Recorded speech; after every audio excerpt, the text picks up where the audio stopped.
The wind, a biting lash, drove Alara's braid against her cheek as she crouched amongst the thyme and rosemary. The herb's pungent fragrance barely cut through the pervasive reek of wood smoke clinging to Oakhaven, a somber testament to dwindling resources and empty stomachs. Not for herself did she toil, but to gather tribute for old man Tiberius, the village sage, hoping for a pittance of grain in return. Well, well, look what crawled out of its hole. A voice drawled. Alara knew the speaker without looking. Gareth, a lummox of a lad with fists like granite and a sneer perpetually etched into his features. He was ever the ringleader of torment aimed her way. Beside him, Willow, her expression a tightrope walk between shame and false amusement, nervously worried her worn skirt's hem. Brewing up some potions, Silver Eyes? Gareth persisted, his voice laced with venom. Planning to taint the well again? Alara ignored him, carefully clipping a sprig of rosemary. The less notice she attracted, the sooner they'd be gone. Yet, disregarding Gareth was akin to swatting away midges. Pa reckons you're jinxed, Gareth continued, scuffing the earth near her hand. Claims your eyes are an omen, a mark of the shadows that swallowed your kin. The words landed like a physical blow. Her breath caught, and the carefully erected defenses around her heart threatened to crumble. She clutched her worn basket's handle, knuckles bone white. Willow fidgeted. Gareth, quit it, she mumbled, her voice barely audible. Gareth scoffed. What? Developing a soft spot for the cursed brat, Willow? Don't forget what Tiberius warned. He swung back to Alara, eyes narrowed to slits. Everyone knows your parents had it coming, poking their noses where they didn't belong. Alara rose sharply, scattering her collected herbs. Her silver eyes, usually averted, blazed with a defiance she rarely permitted herself. They were good souls, she declared, her voice tremulous but firm. Better than anyone here. Gareth advanced, fists clenching. Take that back, you weirdo. Before he could reach her, a voice resonated from the copse's edge. Gareth, leave her be. Old man Tiberius, his face a tapestry of disapproval, shuffled towards them, leaning heavily on his knotty staff. Gareth, visibly irked by the interruption, relented, muttering under his breath. Alara? Tiberius said, his voice now gentler, though maintaining a cautious distance. Come with me. I require those herbs. Alara nodded, avoiding Gareth's spiteful glare. She quickly retrieved what she could of the scattered plants, and trailed Tiberius toward the village, Willow lingering behind, her face a portrait of regret. As they walked, Alara's thoughts traveled to a time before the whispers, before the dread, before the vanishing. She recalled her father's booming laugh resonating through their tiny cottage, the scent of beeswax and smoldering wood permeating the air as he fashioned intricate toys for her. She remembered her mother's soothing touch, teaching her the names of the constellations and the lore of the woods, her silver eyes mirroring Alara's, but brimming with warmth and love, not the suspicion and fear she now saw in the villagers' gaze. They had been happy, self-sufficient in their secluded lives, until they disappeared, consumed by the forest without a trace, leaving Alara to shoulder their absence and the villagers' baseless accusations. The memory was a keen, aching reminder of what had been lost, a stark contrast to the bleak reality of her present. They reached Tiberius's small, crammed dwelling. The air within hung heavy with the scent of dried plants and settled dust. Tiberius motioned for her to place the herbs on a wobbly table. Thank you, Alara, he said, his tone lacking its habitual cordiality. I am grateful for your assistance. Alara nodded again, knowing the gratitude was as empty as the assurances the villagers made to aid in finding her parents. There has been unrest within the village, Tiberius continued, his gaze riveted on the herbs. Concerns regarding your presence. Alara's heart plummeted. She had foreseen this. The whispers had grown louder, the stares more piercing. I understand, she responded quietly, her voice barely audible. Tiberius sighed, raking a hand through his thinning hair. Your eyes, Alara. They unnerve others. They are a harsh reminder of the fate of your parents. He didn't need to elaborate. Everyone suspected her parents' disappearance was her doing, a consequence of her cursed eyes. I cannot alter them, Alara said, her voice tinged with a bitterness she failed to restrain. I know, child, I know, Tiberius replied, his voice thick with fatigue. But you must comprehend. The village, they are in fear. Fear can drive people to commit dreadful acts. He looked at her then, his eyes filled with a blend of pity and something else, something that hinted at undisguised fear. "There is talk, chatter of requesting you to depart," he said, his voice barely a whisper. Ilara's breath snagged in her chest. Leave? Where could she go? The forest, though familiar, was unforgiving. And beyond Oakhaven she knew nothing. I have nowhere else to turn," she stammered, her voice faltering. Tiberius averted his eyes, unable to meet her gaze. "I know, child, but I must consider the village, I must safeguard them." He reached into a small pouch and retrieved a handful of grain, pressing it into her hand. "Take this, it is all I can offer." Ilara stared at the grain, her stomach twisting with a mixture of emptiness and despondency. It would barely sustain her for a handful of days. "Thank you," she said, her voice devoid of inflection. She turned to leave, her shoulders slumped with defeat. As she reached the doorway, she heard Tiberius clear his throat. "Ilara," he said, his voice gaining a sudden urgency. "Be wary. There are murmurs in the forest. Things are astir. Something unnatural." Ilara paused, her heart hammering in her chest. What did he mean? What malevolent forces? "What do you mean?" she asked, her voice a bare thread. But Tiberius offered no explanation. He simply shook his head, his eyes reflecting a fear mirroring her own. Ilara stepped from the hut into the encroaching dusk, the burden of the village's bias and the elder's ominous pronouncement weighing upon her like a tangible load. Willow awaited her just outside, her face etched with shame. "Ilara, I am so sorry," she said, her voice thick with emotion. I didn't want them to say those things." Ilara looked at her, her silver eyes filled with a mixture of sorrow and resignation. She knew Willow's apology was sincere, but it changed nothing. Willow was too afraid to stand against the crowd, too afraid to risk the village's censure. "It's all right, Willow," Ilara said, her voice weary. "It is of no consequence." She turned and walked away, leaving Willow standing alone in the fading light. As she made her way toward her small ramshackle cottage on the village's fringe, she could hear the distant drone of voices, the unsettling sound of a community united in its anxiety and distrust.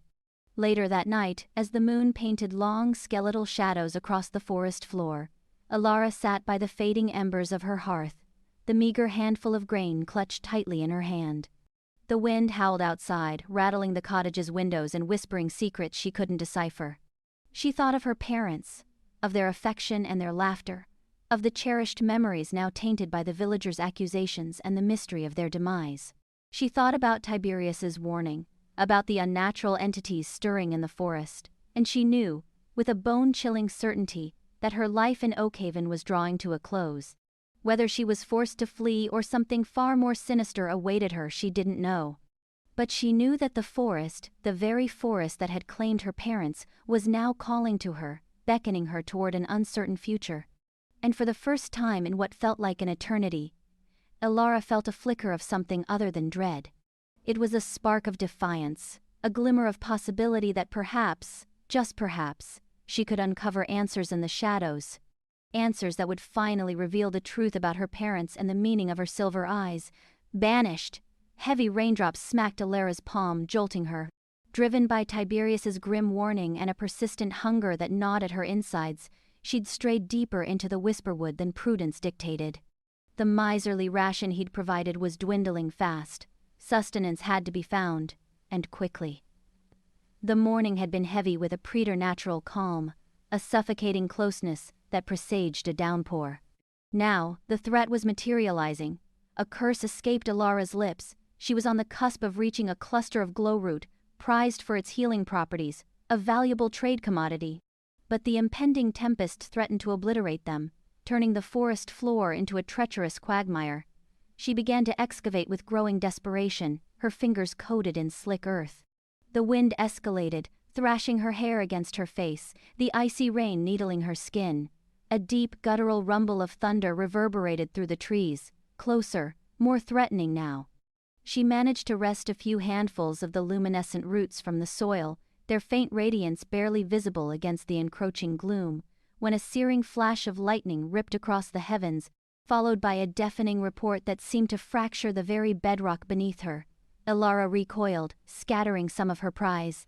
Another blaze of light, Another concussive boom, and then, the unmistakable tearing shriek of sundered wood. A venerable oak, ancient and knotted, one of the silent sentinels guarding the Whisperwood's border, had taken a direct hit. It plummeted earthward with devastating force, its limbs ripping through the undergrowth like the talons of some colossal beast. Raw panic overwhelmed Alara. She lurched to her feet, clutching the remaining glowroot, and bolted, the image of the toppled giant branded onto her memory. She knew how highly the villagers regarded those ancient trees. By the time she stumbled into Oakhaven, the storm had erupted into a frenzy. Rain hammered down in relentless torrents, transforming the dirt paths into churning streams of mud. The wind howled like a banshee, clawing at the thatched roofs. Alara hastened toward her ramshackle hut, seeking the paltry shelter it offered. But as she neared the village square, she encountered a scene of turmoil. Villagers huddled together, their faces masks of apprehension and ire. Gareth, his features twisted in rage, jabbed a trembling finger in her direction. "There she is," he bellowed, his voice a ragged shout swallowed by the storm's fury. "The witch, she's cursed us all." Alara froze, her heart hammering against her ribs. What was happening here? They swiveled as one, their gazes poisoned with suspicion and animosity. Old man Tiberius stood foremost, his face drained of color. He regarded Ilara with a sorrowful dread. "Ilara," he began, his voice quavering. "The storm, the oak, the harvest." "What about the harvest?" Ilara managed, her voice a thread. "Ruined." A woman shrieked from within the crowd. "Hailstones have obliterated everything. We face starvation this winter." "It's her," Gareth roared, surging forward. "She's brought this calamity upon us. Her cursed eyes, her unnatural ways. She's incensed the spirits of the wood." The crowd surged as one, faces contorted with fury. Ilara instinctively flinched back, clutching the glowroot tighter to her chest. "No," she cried. "I did nothing. It was simply a storm." But her words were swallowed by the growing tide of anger and dread. "Witch!" they chanted, a ragged chorus of condemnation. "Witch! Witch!" Willow, a companion from childhood, stood at the edge of the mob, her features a battlefield of conflicting emotions. Alara reached out to her, silently begging for support. "Willow, please, tell them I would never intentionally harm them." Willow's eyes shimmered with tears. She opened her mouth, but Gareth seized her arm, his grip constricting. "Don't defend her, Willow," he hissed. "She is dangerous. She'll bring ruin upon us all." Willow wavered, her gaze darting between Alara and the wrathful faces of the villagers. The pressure was overwhelming, her shoulders sagged in surrender. I don't know, Alara," she stammered, her voice barely audible. Maybe it's for the best if you leave." Ilara's heart fractured. Betrayed by her sole confidante, a wave of despair threatened to engulf her. She knew then that there was no logic to be found here, no plea that would sway them. Fear had transformed them into a ravenous beast. Tiberius advanced, his face carved with regret. He raised his hands, quelling the crowd's advance. "Enough!" he commanded, his voice regaining a semblance of authority. "We cannot allow this blight to fester within our village. We must safeguard ourselves."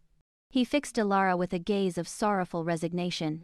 "Ilara, in accordance with the ancient tenets of Oakhaven, and for the preservation of our people, you are hereby banished from this village. You must depart immediately, and never return." Ilara stared at him, stunned. Banished? Cast out into the wilderness? Where would she turn? How could she possibly survive? But where am I to go?" she pleaded. "I have nowhere."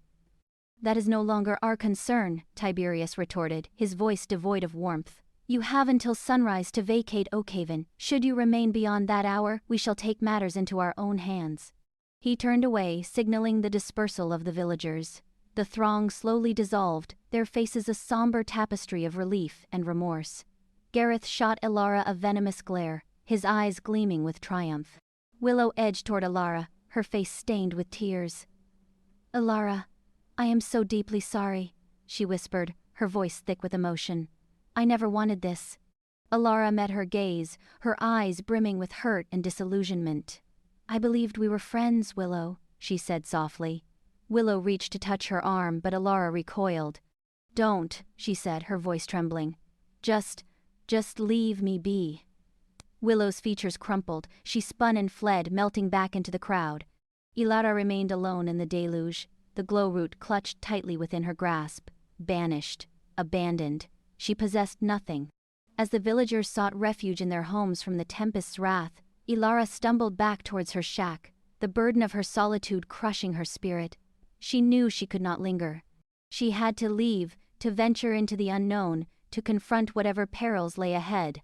But as she gathered her meager possessions, a threadbare blanket, a dull knife, and the remaining glow root, a spark of defiance ignited within her. She would not allow them to break her, she would endure. And one day she would unearth the truth about her lineage, about her peculiar eyes, about the curse that had shadowed her existence. As the first tendrils of dawn painted the sky a bruised violet, Ilara stood on the periphery of Oakhaven, her back turned to the village that had shunned her. She cast one final glance at the place she had once known as home, her heart a tempest of grief and indignation. Then she turned and began her trek toward the Whisperwood, the shadowy, enigmatic forest that had always held a strange allure. This time, however, she had no alternative but to surrender to its mysterious depths. Her journey had begun. Into the Whisperwood, the last rays of the setting sun bled across the Oakhaven Valley, painting the familiar thatched roofs in hues of orange and regret. Ilara stood at the edge of the Whisperwood, the gnawing ache in her stomach mirroring the emptiness in her chest. This was it, the threshold of her new life, a life she hadn't chosen. She turned, one last time, to face the village. Smoke curled lazily from chimneys, a comforting sight that now felt like a betrayal. The sounds of laughter and evening chores drifted on the breeze, each note a tiny shard of glass piercing her heart. Her gaze lingered on the small, crooked cottage where she had spent her entire life, the scent of her mother's lavender still clinging faintly to the air. It felt like a lifetime ago, before the storm, before the accusation, before Willow's averted eyes. A sob caught in her throat, a raw, animal sound that ripped through the fragile silence. She pressed a hand to her mouth, desperate to contain the flood of grief threatening to overwhelm her. This wasn't a noble departure, a courageous exile. It was a desperate scramble for survival, fueled by fear and the bitter taste of injustice. With a final, shuddering breath, Ilara turned her back on Oakhaven and stepped into the Whisperwood. The air changed immediately. Gone was the gentle breeze, the scent of wild flowers and hearth smoke. Here, the air was heavy, still, and carried the faint, metallic tang of damp earth and decaying leaves. The canopy above was a dense, interwoven tapestry of branches, blocking out the last vestiges of sunlight. It was twilight within the Whisperwood, a perpetual state of fading light that seemed to dampen sound and amplify shadows. Ilara hesitated, her hand instinctively reaching for the small worn knife tucked into her belt. The silence was unsettling, a stark contrast to the vibrant hum of life she was accustomed to. There were no bird song, no rustling of small animals, no gentle whisper of wind through leaves. Only a profound, unnerving stillness that pressed in on her from all sides. She took a tentative step forward, the soft earth cushioning her footfall. The trees were ancient, their gnarled trunks thick with moss and lichen, their branches twisted into grotesque shapes that resembled reaching claws. They seemed to watch her, their silent judgment palpable in the oppressive air. Deeper and deeper she went, the path ahead dissolving into a maze of tangled roots and fallen logs. Fear, cold and sharp, began to gnaw at the edges of her resolve. Every snap of a twig, every rustle in the undergrowth, sent a jolt of adrenaline through her veins. She imagined eyes watching her from the darkness, unseen creatures lurking just beyond the periphery of her vision. Hours blurred into a timeless, disorienting journey. The initial grief began to give way to a dull, aching exhaustion. Her legs burned, her throat was parched, and the gnawing hunger in her stomach had become a constant, throbbing pain. She had eaten the last of her meager supplies, a handful of dried berries, before entering the woods, hoping to find something, anything, to sustain her. Just as despair threatened to consume her entirely, a break in the trees appeared ahead. A faint, ethereal glow emanated from within, beckoning her forward. With a surge of hope, she stumbled towards the light, pushing through a curtain of thick, thorny vines. The vines opened into a hidden glade, a small, circular clearing bathed in an otherworldly luminescence. The source of the light was immediately apparent, strange glowing plants, unlike anything Alara had ever seen. They grew in clusters, their slender stems topped with bioluminescent blossoms that pulsed with a soft rhythmic light. The air here was different, lighter, infused with a sweet, almost intoxicating fragrance. Alara gasped, her weariness momentarily forgotten. The glade was an oasis of beauty in the heart of the oppressive forest, a haven of light and life amidst the encroaching darkness.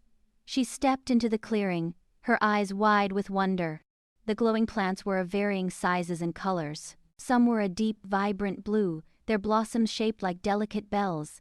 Others were a fiery orange, their petals fringed with golden light. And still others were a soft, ethereal white, their glow so intense they seemed to shimmer in the air. As she moved closer, she noticed that the plants were not the only source of light. The ground itself seemed to glow faintly, as if the soil was imbued with the same magical energy. Small, luminous insects flitted amongst the plants, their bodies leaving trails of shimmering dust in the air. Alara knelt down, her fingers trembling as she reached out to touch one of the glowing blossoms. It felt cool and smooth to the touch, its surface radiating a gentle warmth. As she held it, she felt a strange sensation, a tingling energy that flowed through her fingertips and into her body. It was invigorating, revitalizing, like a drink of pure, clean water after days of thirst. A sense of profound peace washed over her, easing the pain and fear that had been her constant companions. Here, in this hidden glade, she felt safe, protected, as if the whisperwood itself was embracing her. But even as she savored the moment of tranquility, a flicker of unease stirred within her. This place was too perfect, too beautiful. It felt unnatural. She remembered the warnings she had heard as a child, whispered tales of the whisperwood and its hidden dangers. Tales of alluring illusions, of creatures that lured travelers to their doom with false promises of safety and comfort. Could this glade be one of those illusions? A trap disguised as a sanctuary?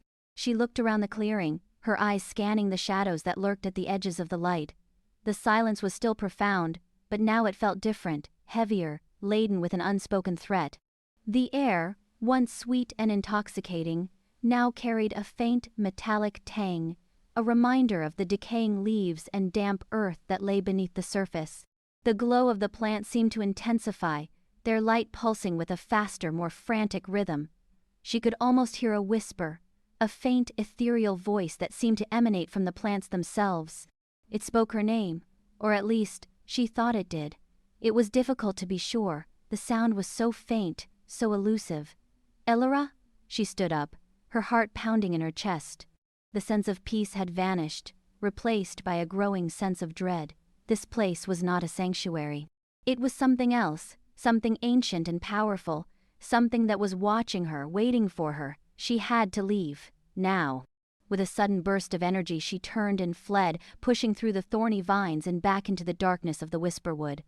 The glowing glade receded behind her, its ethereal light fading into the distance. But the whisper, the faint, ethereal voice followed her, echoing in her mind long after she had left the clearing behind. Alara. As she ran, stumbling blindly through the undergrowth, she knew that she had stumbled upon something far more dangerous than she could have ever imagined. The whisperwood was not just a forest. It was a place of secrets, a place of magic, a place where the lines between reality and illusion blurred, and she, Alara of Oakhaven, was now caught in its web. The Black Wolf. The whisperwood constricted around Alara, a heavy shroud of evergreens and gloom. Each susurrus of leaves mimicked a pursuing murmur. Each branch snap echoed like an accusing judgment. A hollow ache devoured her stomach, a persistent thrum that sharpened the pain behind her eyes. Not since the sparse berry breakfast, before the torrent of accusations, the villagers' faces twisted by fear and animosity, her expulsion and branding as anathema, had she tasted food. Her legs shuddered with each stride, threatening collapse. The glade's false promise had only deepened her weariness. Driven by a fervent need to outrun the haunting visages and stinging words, she pressed onward. At last she stumbled upon a small pool, its surface a mirror reflecting slivers of sun that pierced the canopy. The water appeared murky, nearly opaque, yet desperation trumped caution. Ignoring the mud seizing her tattered clothes, she crawled to the edge and plunged her face into the liquid coolness. Never had anything tasted so pure, so reviving. She drank deeply, allowing the water to ease her scorched throat and expunge the acrid taste of fear.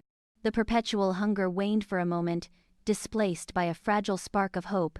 As she sat back, brushing her mouth, she became aware of him. He stood cloaked in shadows at the wood's edge, a magnificent creature sculpted from pure night. An ebony wolf, dwarfing any she had previously encountered or envisioned. His fur drank the light, rendering him spectral, but it was his gaze that ensnared her.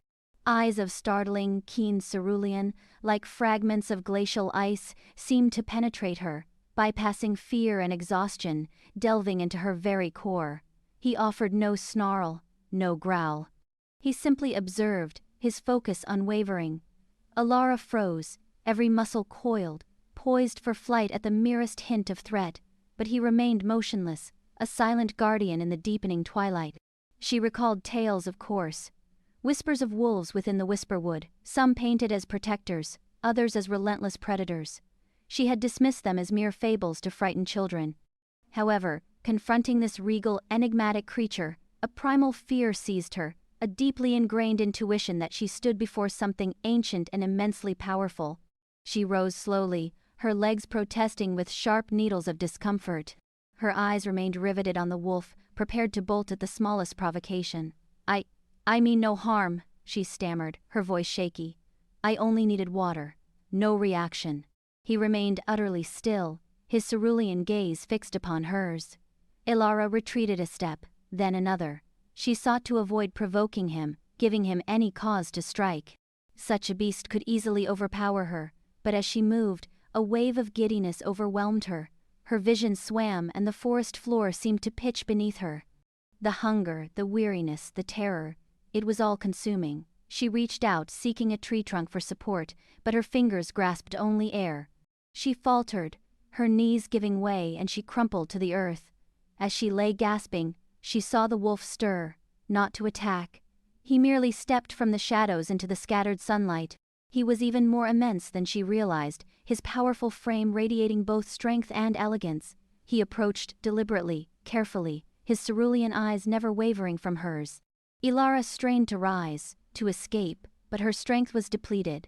She could only lie there, vulnerable, awaiting her fate. The wolf halted a few feet away. He lowered his head, testing the air around her, his breath warm against her face. Ilara squeezed her eyes shut, bracing for the assault. But it never came.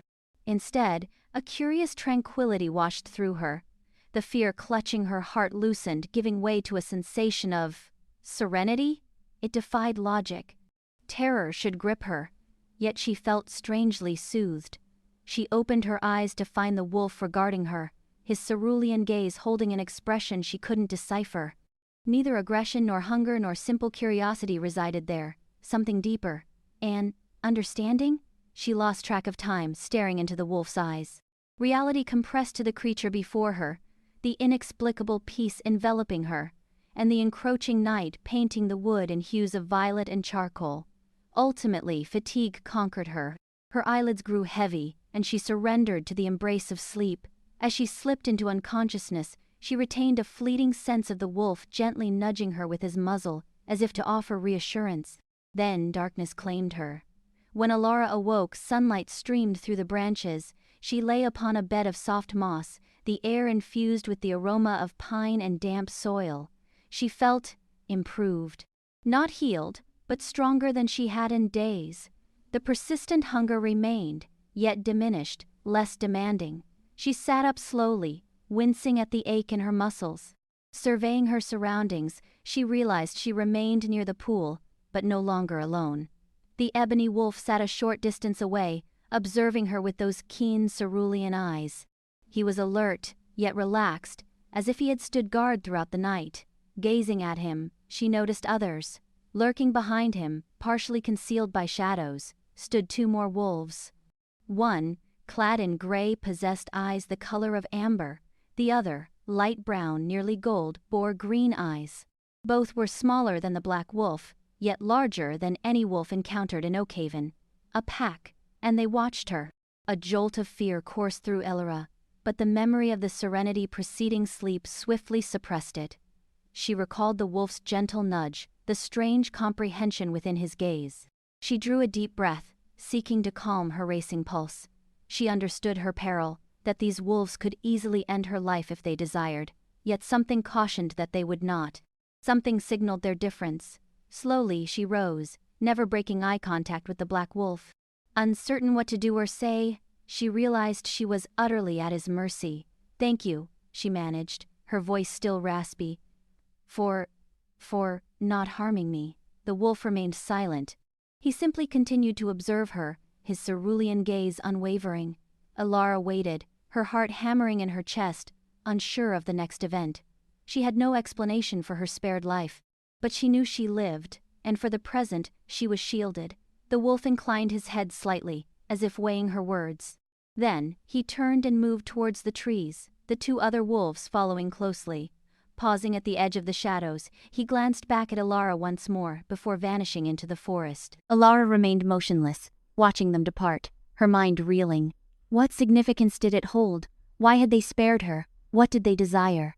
The answers eluded her. One truth remained. Her existence was irrevocably altered. No longer merely an outcast, a pariah. Now, she was something novel, something distinct. And she sensed that her journey had barely commenced. King Kale Earth, still slick from the prior night's drizzle, clung to Alara's worn cloak as she stirred. The air, redolent with pine wood and a feral musk that prickled her nose, pressed down on her. Sunlight, fragmented by the dense leaf cover overhead, stung her eyes as she opened them. The forest floor, typically a disarray of shed foliage and decaying timber, was oddly clear in her immediate vicinity. A patrol sweep, courtesy of the pack, no doubt. A guttural rumble echoed close by. A jolt of fear. Was their protection faltering? Was she to become the hunted? Slowly, cautiously, she turned, her gaze locking onto the unwavering cerulean eyes of the massive obsidian wolf. He remained a few paces distant, posture rigid, attention absolute. The sentinel had held his post. The other pack members, dispersed along the edges, were phantom guardians, melting into the shadows. The wolf, a ripple of muscle beneath sable fur, pushed to his paws. A tentative step forward, then another. Alara recoiled, bracing, but the assault never materialized. Instead, he halted several feet away, head cocked, as if attempting to plumb her very essence. He lowered his muzzle, sampling the air around her, seeking to unravel her secrets. An odd pulse emanated from him, a tangible force that raised gooseflesh on her arms. It was an alien sensation, a primal, unbridled power that resonated deep within her marrow. Then, the impossible unfolded. The atmosphere crackled with unseen energy, the pine fragrance intensified, and an incandescent blaze erupted around the wolf. Alara squeezed her eyelids shut, fending off the sudden glare. When she finally risked opening them, the wolf had vanished. A man stood in his place. Towering and powerfully built, he possessed broad shoulders tapering to a trim waist. Hair the color of a moonless night cascaded in thick, disobedient waves to his shoulders. His features were sharply etched, with prominent cheekbones and a resolute jaw. But it was his gaze that ensnared her. The same piercing blue that had guarded her as a wolf, now narrowed with a blend of astonishment and something veiled, something indecipherable. Naked, the transformation having shredded his garments, he betrayed no self-consciousness. He stood with regal bearing, exuding an authority that both intimidated and inspired. This was no mere mortal. He was a sovereign in his own right. He advanced a step, his gaze never breaking from hers. "Who are you?" His voice, deep and resonant, carried the weight of command. Alara swallowed hard, her throat suddenly parched. I am Alara," she managed, her voice a mere exhalation. He arched a brow, his expression unreadable. Alara, a name unfamiliar to the Whisperwood. A beat, his eyes scrutinizing her face, lingering on her unusual irises. "You are not of the forest kin?" "No," she confessed, her gaze falling to the loamy ground. I was exiled." "Exiled?" He closed the distance, his very presence filling her vision. "By whom?" "The village of Oakhaven," she replied, her voice trembling slightly. They accused me of sorcery." Silence descended, his eyes drilling into hers, seemingly attempting to pierce through artifice and reach her core. Sorcery. he finally uttered, a subtle note of skepticism coloring his tone. "And do you practice such arts?" "No," Alara exclaimed, her eyes pleading for credence. "I swear, I have never—" He cut her off with a dismissive wave. "I detect something distinct about you, Alara," he countered, his voice softening almost imperceptibly. A power, perhaps latent, yet undeniably there. He reached out, his fingertips gently tracing the line of her jaw. His touch sparked a tremor through her. "Your eyes," he murmured, his gaze locked on hers. "They hold the shade of moonlight on snow. Only legends speak of such a hue." "Legends?" Alara inquired, curiosity overriding her trepidation. "What legends?" He hesitated, his expression darkening. "Tales of a forgotten lineage," he responded, his voice low and somber. "A lineage intertwined with the very heartwood of the Whisperwood." He retreated a pace, severing the contact, but his gaze remained fixed, unwavering. "Tell me, Alara," he urged, his voice imbued with a newfound intensity. "What do you recall of your parents?" Alara frowned, perplexed by the abrupt shift in subject. "My mother tended to the sick," she replied. "My father, he worked as a lumberjack. They were ordinary people." "Ordinary," he scoffed, shaking his head. "There is nothing ordinary about you, Alara. Your eyes, they betray a heritage far more significant than you comprehend." He circled her deliberately, like a predator assessing its quarry. "The silvered eyes, they are the hallmark of the Shadowborn." Alara gasped, stumbling backward. "Shadowborn? Those are just tales, bedtime stories to frighten children." "Are they?" Kael ceased his circling, pinning her with an intense stare. "The Shadowborn were the protectors of the Whisperwood, guardians charged with maintaining equilibrium between light and shadow. They commanded formidable power, able to manipulate the very essence of darkness." "But they were routed," Alara protested. "Hunted and eradicated. It was said they unleashed the Shadow Blight." Kael's features hardened. "That is the fabrication they propagate. The Shadowborn were not the source of the blight. They fought against it, sacrificing everything to contain its spread." "Then what became of them?" Alara asked, her mind reeling from the revelation. "They suffered betrayal," Kyle said, his voice thick with resentment. "At the hands of those who feared their might, those who sought to dominate the Whisperwood for their own selfish ends. They were branded as villains, their reputations sullied, their legacy obliterated." He paused, his gaze softening as it rested on her. "And now," he said, "it appears their blood courses through your veins." Alara stared at him, her thoughts struggling to assimilate the information bombarding her. She? A Shadowborn? An impossibility. And yet, the intensity of his gaze, the manner in which he spoke of her eyes, she couldn't dismiss the inexplicable connection she felt to this man, this Wolf King. "Who are you?" she managed, her voice barely audible. "What are you?" He met her gaze, his blue eyes reflecting a sorrow that spanned generations. "I am Kael," he responded, "King of the Whisperwood, and like you, Alara, I am among the last of my kind." The Protector's line.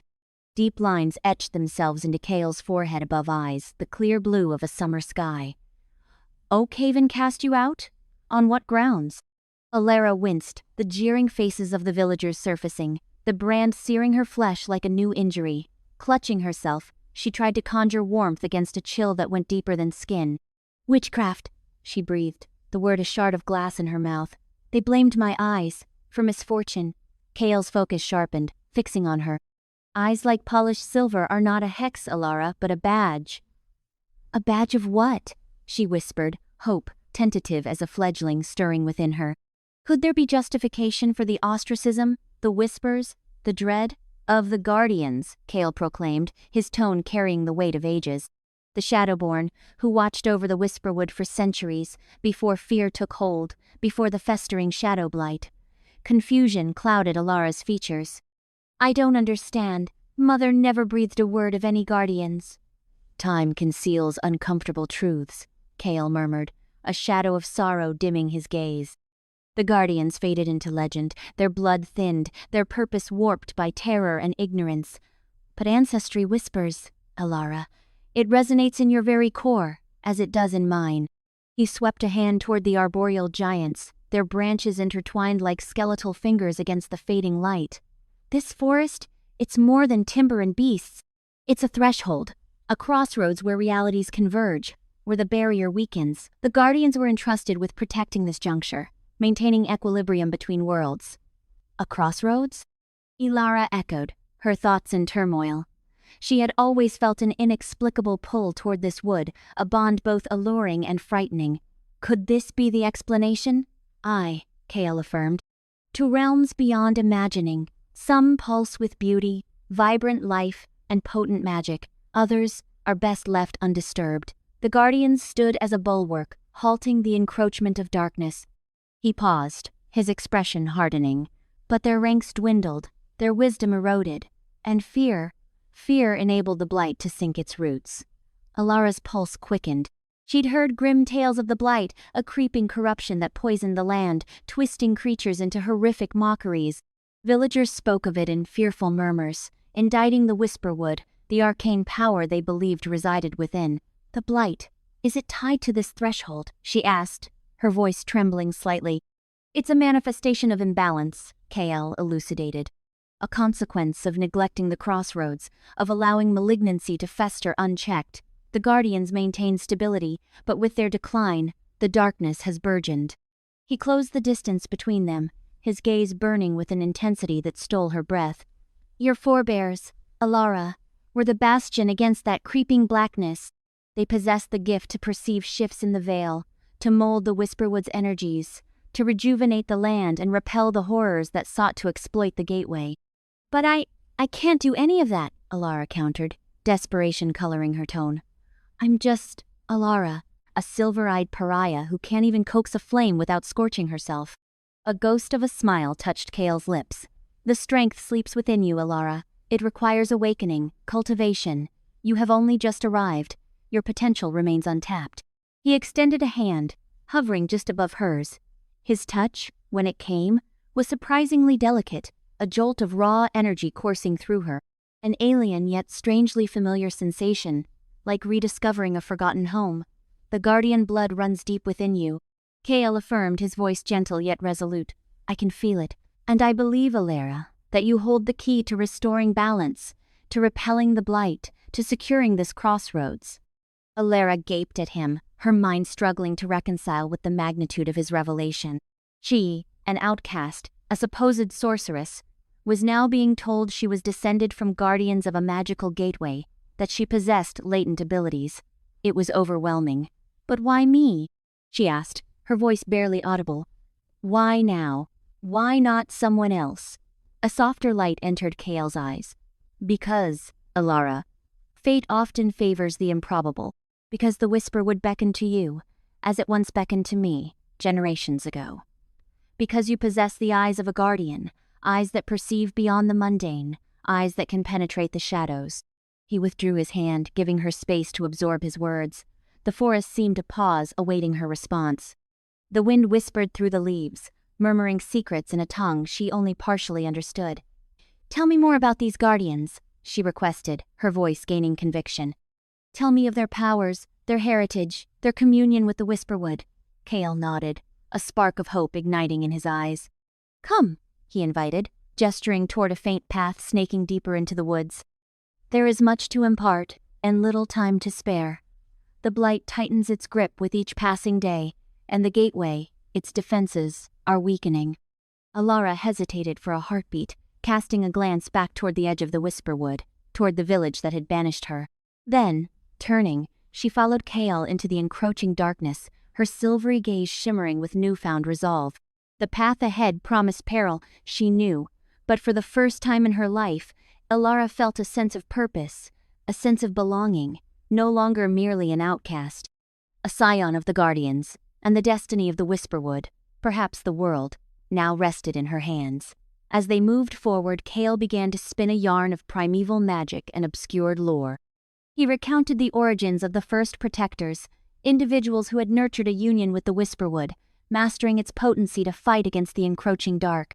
He carefully detailed their unique skills, the ability to revitalize the land, communicate with the forest's diverse fauna, harness control over the elements, and see through the veil into the realms surrounding them. He explained the rituals they had undertaken, the consecrated groves where they would meet, and the age-old artifacts they manipulated to focus their power. He told of their reverence for the moon and the stars, their understanding of the delicate dance between light and shadow, and then he revealed how they fell, the rising of fear and superstition, the persecution of all who possessed magical prowess, and the slow dwindling of their power and knowledge. He told of the Great Purge, when the protectors had been hunted to near extinction, their mysteries lost to the passing of time. Alara listened intently, her mind soaking up every word, every detail, as if she was remembering something she had long forgotten. Further into the wood they strode. The trees grew taller, their upper branches forming a dense canopy over their heads, smothering the rays of the sun. The temperature cooled, and the ambience of the wood strengthened. The rustling of the falling leaves, the hooting of owls, and the far howl of the wild wolves. Alara felt a rising sensation of unease, an itching feel on the back of her neck. She could sense the presence of other beings lurking within the deep shadows, their eyes watching her with curiosity, but she also felt a strange sense of protection, as if the forest herself was shielding them from harm. "Where are we going?" she whispered, barely able to squeak the words from her dry throat. "To a place of power," Kale answered, his voice ringing with a deep, time-worn energy. "A place where the veil is thin, where you can begin to call upon your own abilities." Kale halted ahead of a clearing, bathed in moonlight. In the center stood an ancient oak tree, its knobby branches reaching for the sky like pleading arms. At its base, the ground was covered in moss and colorful flowers, and a gentle stream flowed nearby, its water shimmering like refined silver. "This is it," Kale whispered, his voice full of devotion. "The heart of the Whisperwood." Shadow Blight. The heart of the Whisperwood throbbed, its soft luminescence painting the glade in an otherworldly sheen. Alara grounded herself, feeling the vibrant pulse of the land, an awe-inspiring energy that thrilled and daunted her in equal measure. Before her stood Kale, his gaze unwavering, the breeze murmuring through his pelt like hushed confidences. "The Shadow Blight," he began, his tone heavy with foreboding, "is more than a mere affliction of the soil. It's a spiritual putrescence, a gloom spawned from terror and hopelessness. It thrives on the absence of light, contorting the once vibrant into something ghastly and vile." He indicated the forest fringe, where trees stood contorted and barren, their foliage a ghastly pallor.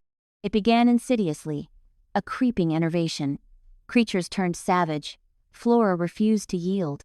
Subsequently, the shadows deepened, and the susurrus commenced, insidious whispers that played upon apprehension and mistrust, pitting neighbor against neighbor. Alara shuddered, the memory of judgmental gazes, the spiteful slanders that had banished her from her hamlet resurfacing. The whispers? They were genuine? Regrettably so, Kale affirmed.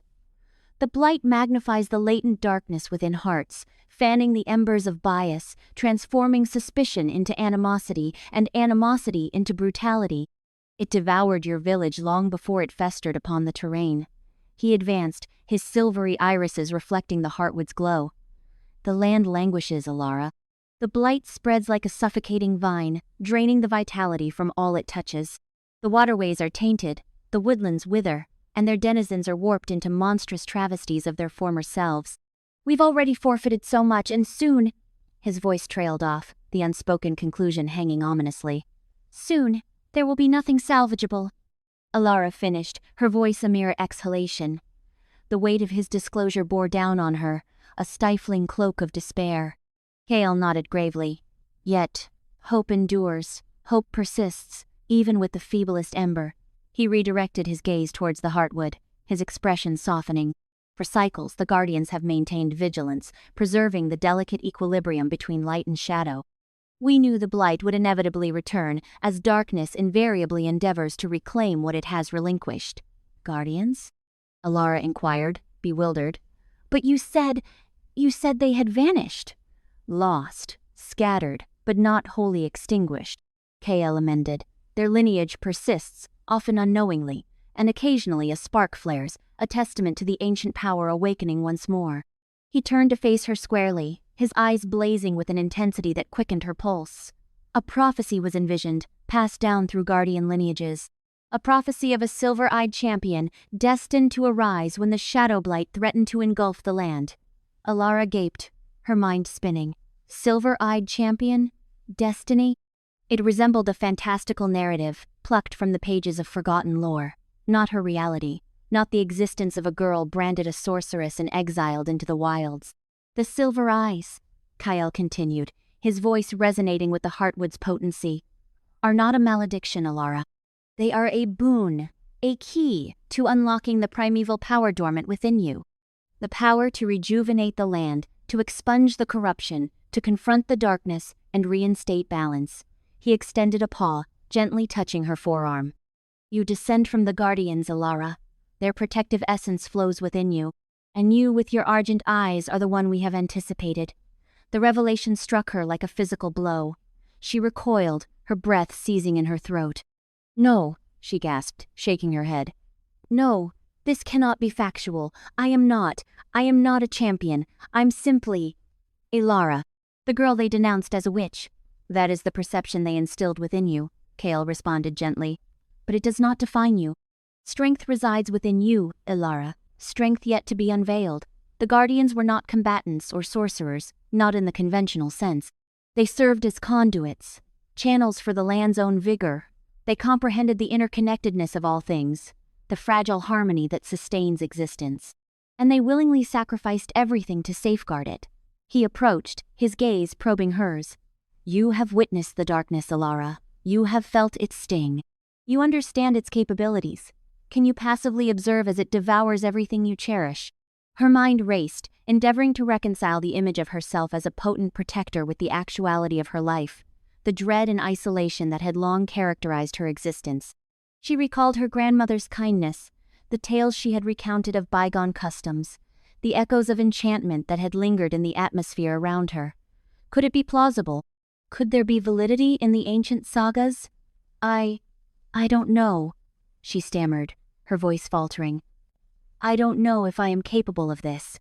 I am not formidable enough. Your fortitude exceeds your perception, Kale assured her. The power already resides within you, awaiting its awakening, and you are not isolated. I am here to mentor you, to assist you in unlocking your potential. The wolves will stand by you, as they have invariably stood by the Guardians. And others exist, dispersed throughout the land, who still recall the old ways. We will locate them, together. He paused, his eyes alight with a blend of optimism and resolve. But the determination rests with you, Alara. You must ascertain whether you are willing to embrace your destiny, to accept the responsibility bestowed upon your shoulders. The fate of the Whisperwood, perhaps even the fate of the world, hinges on your decision. The gravity of his words was almost intolerable. She surveyed the glade, the throbbing light of the heartwood, the gnarled and decaying trees on the periphery, the steadfast form of Kale before her. The immensity of the undertaking threatened to overwhelm her, to crush her beneath its impossible burden. What must I do?" she inquired, her voice scarcely audible. Kale smiled, a flicker of warmth illuminating his silver eyes.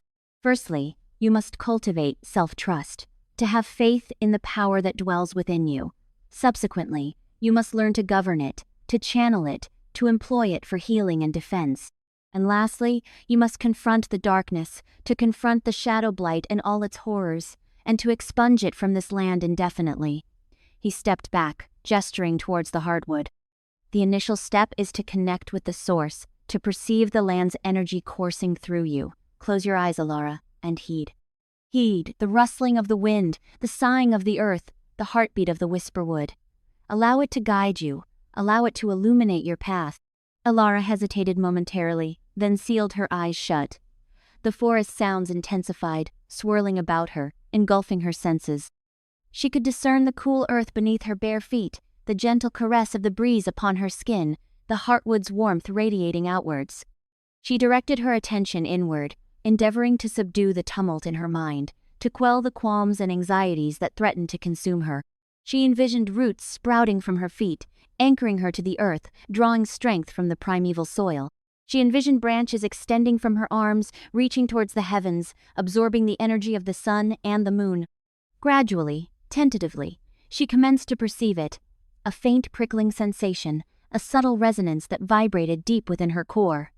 It intensified, growing stronger with each inhalation, until it resembled a current of electricity surging through her veins. She gasped, her eyes snapping open. The glade shimmered before her, the colors more vivid, the sounds more distinct, the energy palpable. She could sense the Whisperwood's life force flowing through her, connecting her to all that surrounded her. And then, she espied it. A swirling vortex of darkness, lurking just beyond the clearing's boundary, its tendrils reaching out like grasping talons, the Shadow Blight. It was nearer than she had anticipated, more potent, more terrifying, and it observed her, waiting. Fear seized her heart, threatening to paralyze her. But then, she recalled Kael's words, the prophecy, the responsibility that had been placed upon her. She pondered her grandmother, the tales she had related, the enchantment that had perpetually lingered in the atmosphere around her. She inhaled deeply, fortifying herself against the fear. She closed her eyes once more, fixating on the energy that coursed through her, the power that lay dormant within her. She reached outward with her mind, reaching towards the darkness, and whispered a silent supplication. "Reveal yourself," she implored. "Reveal what I must accomplish." And then, the world detonated. Training begins. Sunlight filtered through the emerald ceiling, painting the mossy ground where Kael waited, his patience a tangible presence. Alara shifted, the burden of her appointed path weighing on her spirit. A subtle energy thrummed in the air, a vibrant chord emanating from the heart of the Whisperwood. "Today," Kael's voice resonated, a deep timbre that vibrated within her. "We begin to decipher the forest's true voice. Beyond the rustle of leaves or birdsong lies the profound language of earth, water, air, and light." With a sweeping gesture he indicated the surrounding panorama. Ancient trees alongside delicate ferns. These elements comprise the very soul of the Whisperwood, and they are becoming one with you. Alara's mouth felt parched. "One with me? I don't understand." A gentle smile touched Kael's lips. "You will. Feel the ground beneath you, Alara. Not just the moss's texture, but the land's very pulse, the binding roots, the sustaining minerals, the silent, enduring strength." She closed her eyes, focusing as instructed. Her thoughts scattered, replaying the villagers' taunts, the burn of their scorn. Then, a flicker, a faint tremor, a heartbeat rising from the soil through her legs. Subtle, almost imperceptible, yet undeniably there. "Good," Kael encouraged. "Now, reach for the water, the lifeblood coursing through the forest's veins. The dewdrop poised on a leaf, the swift current of the stream, the fog clinging to time-worn stones." Extending a hand toward a nearby stream, its surface gleamed beneath the fractured sunlight. She strove to focus, to sense the coolness, the fluidity, the vitality it held. Doubts returned, whispers of past failures. She pressed on, concentrating on the image of the water, the melody of its flow. Suddenly, the stream seemed to shimmer, its surface disturbed despite the stillness of the air. A slender thread of water lifted from the stream, hovering before her. Frail, ephemeral, yet tangible proof of nascent ability. A surge of excitement, a thrill dormant for years, coursed through her, but it vanished as quickly as it came, replaced by a chilling wave of fear. The water thread faltered, collapsing back into the stream. "It's all right," Kael comforted, his hand a light touch on her shoulder. "Mastery requires time. Let setbacks become your instructors." He then guided her toward the air, the unseen currents dancing through the trees. "Feel the caress of the breeze, Alara, the very breath of the forest, the wind's boundless freedom." This proved even more elusive. The air resisted her grasp, defied definition. She felt it, but couldn't shape it, as she had momentarily managed with the water. Frustration constricted her chest, stealing her breath. "Focus," Kael's voice, firm yet gentle, instructed. "Empty your mind. Let the air flow through you, not against you." She tried, but the doubts persisted. An outcast, a failure. How could she ever be a guardian, a protector? Control forces she couldn't even comprehend. As her frustration peaked, the earth beneath her feet lurched. Not the gentle tremor of before, but a violent convulsion that rattled the trees and scattered pebbles. Alara gasped, her eyes wide with alarm. Unintentional. A storm brewing within, a tempest of untamed power threatening to explode. Kael placed both hands on her shoulders, his gaze a beacon of calm. "Alara, breathe. You are not a weapon, but a vessel, a conduit for the Whisperwood's power. Don't resist it, guide it." His words, a lifeline in the swirling chaos, resonated within her. Closing her eyes, she focused on his voice, the steady rhythm of his breath. Slowly, the tremors subsided, the earth stilled. Opening her eyes, she saw concern etched on Kael's face. But beneath it, something else. A spark of hope, a glint of belief. "That," he said softly, "was a glimpse of your potential, the dormant power within you, raw, untamed but undeniably present. With time, with practice, you will learn to master it." He led her to a small clearing, where a circle of stones nestled amid the trees. "A place of focus, of connection. Here, you will learn to harness the elements, to weave them together, to wield them for the Whisperwood's protection." He pointed to a nearby tree, its branches reaching like supplicating arms. "Begin with that tree. Reach out to it, sense its strength, its resilience, its rootedness. Try to commune with it." Alara stared, feeling foolish. Communicate with a tree? Absurd. Yet, she trusted Kale. She had to. Approaching the tree cautiously, she placed her hand on its rough bark. Closing her eyes, she tried to quiet her mind, to open herself to any latent energy. At first, nothing. Only the bark's texture, the wind's sigh in the leaves.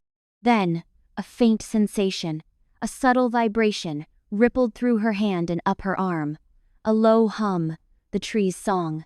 She focused, allowing it to permeate her, to connect her to its essence.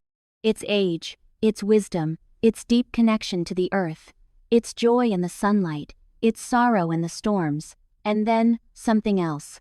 A faint thread of darkness clinging to its roots. A creeping shadow, a blight. Fear constricted her, icy and sharp. The shadow blight, real, present. Recoiling, she snapped open her eyes. "Something wrong," she stammered, pointing to the tree's base. A darkness, clinging to the roots. Kale's expression hardened as he knelt, scrutinizing the tree. "You are right," he confirmed grimly. "The blight is closer than we anticipated." Rising, his gaze locked with hers.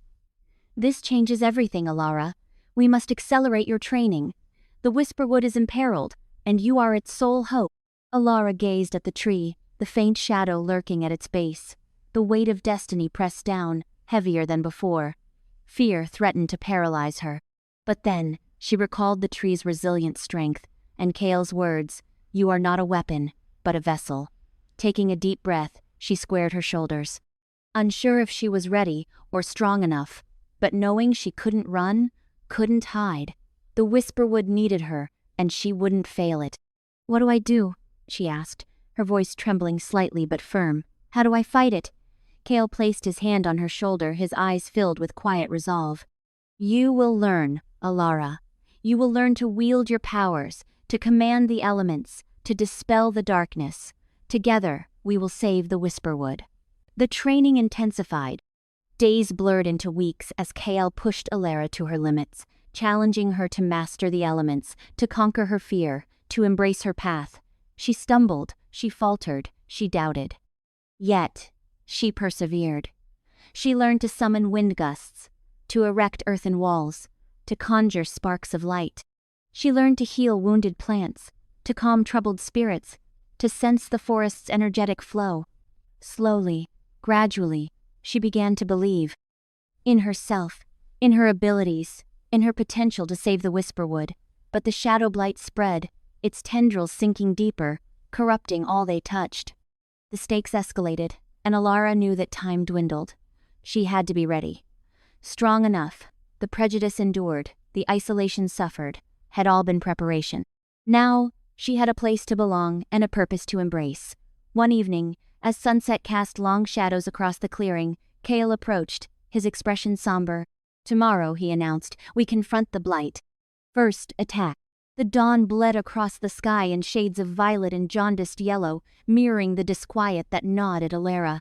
Kale, unusually somber, had traded his customary levity for a grim focus, meticulously honing the edge of his obsidian sword. A mere nod was her greeting as she joined him, already armored in practical leather, at the glade's edge. The air was thick, saturated with an oversweet aroma that wrinkled her nose, the scent of corruption masked as pleasantry. "Ready?"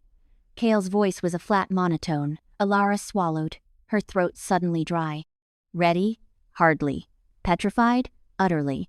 But she straightened, summoning a facade of courage. "As ready as I'll get."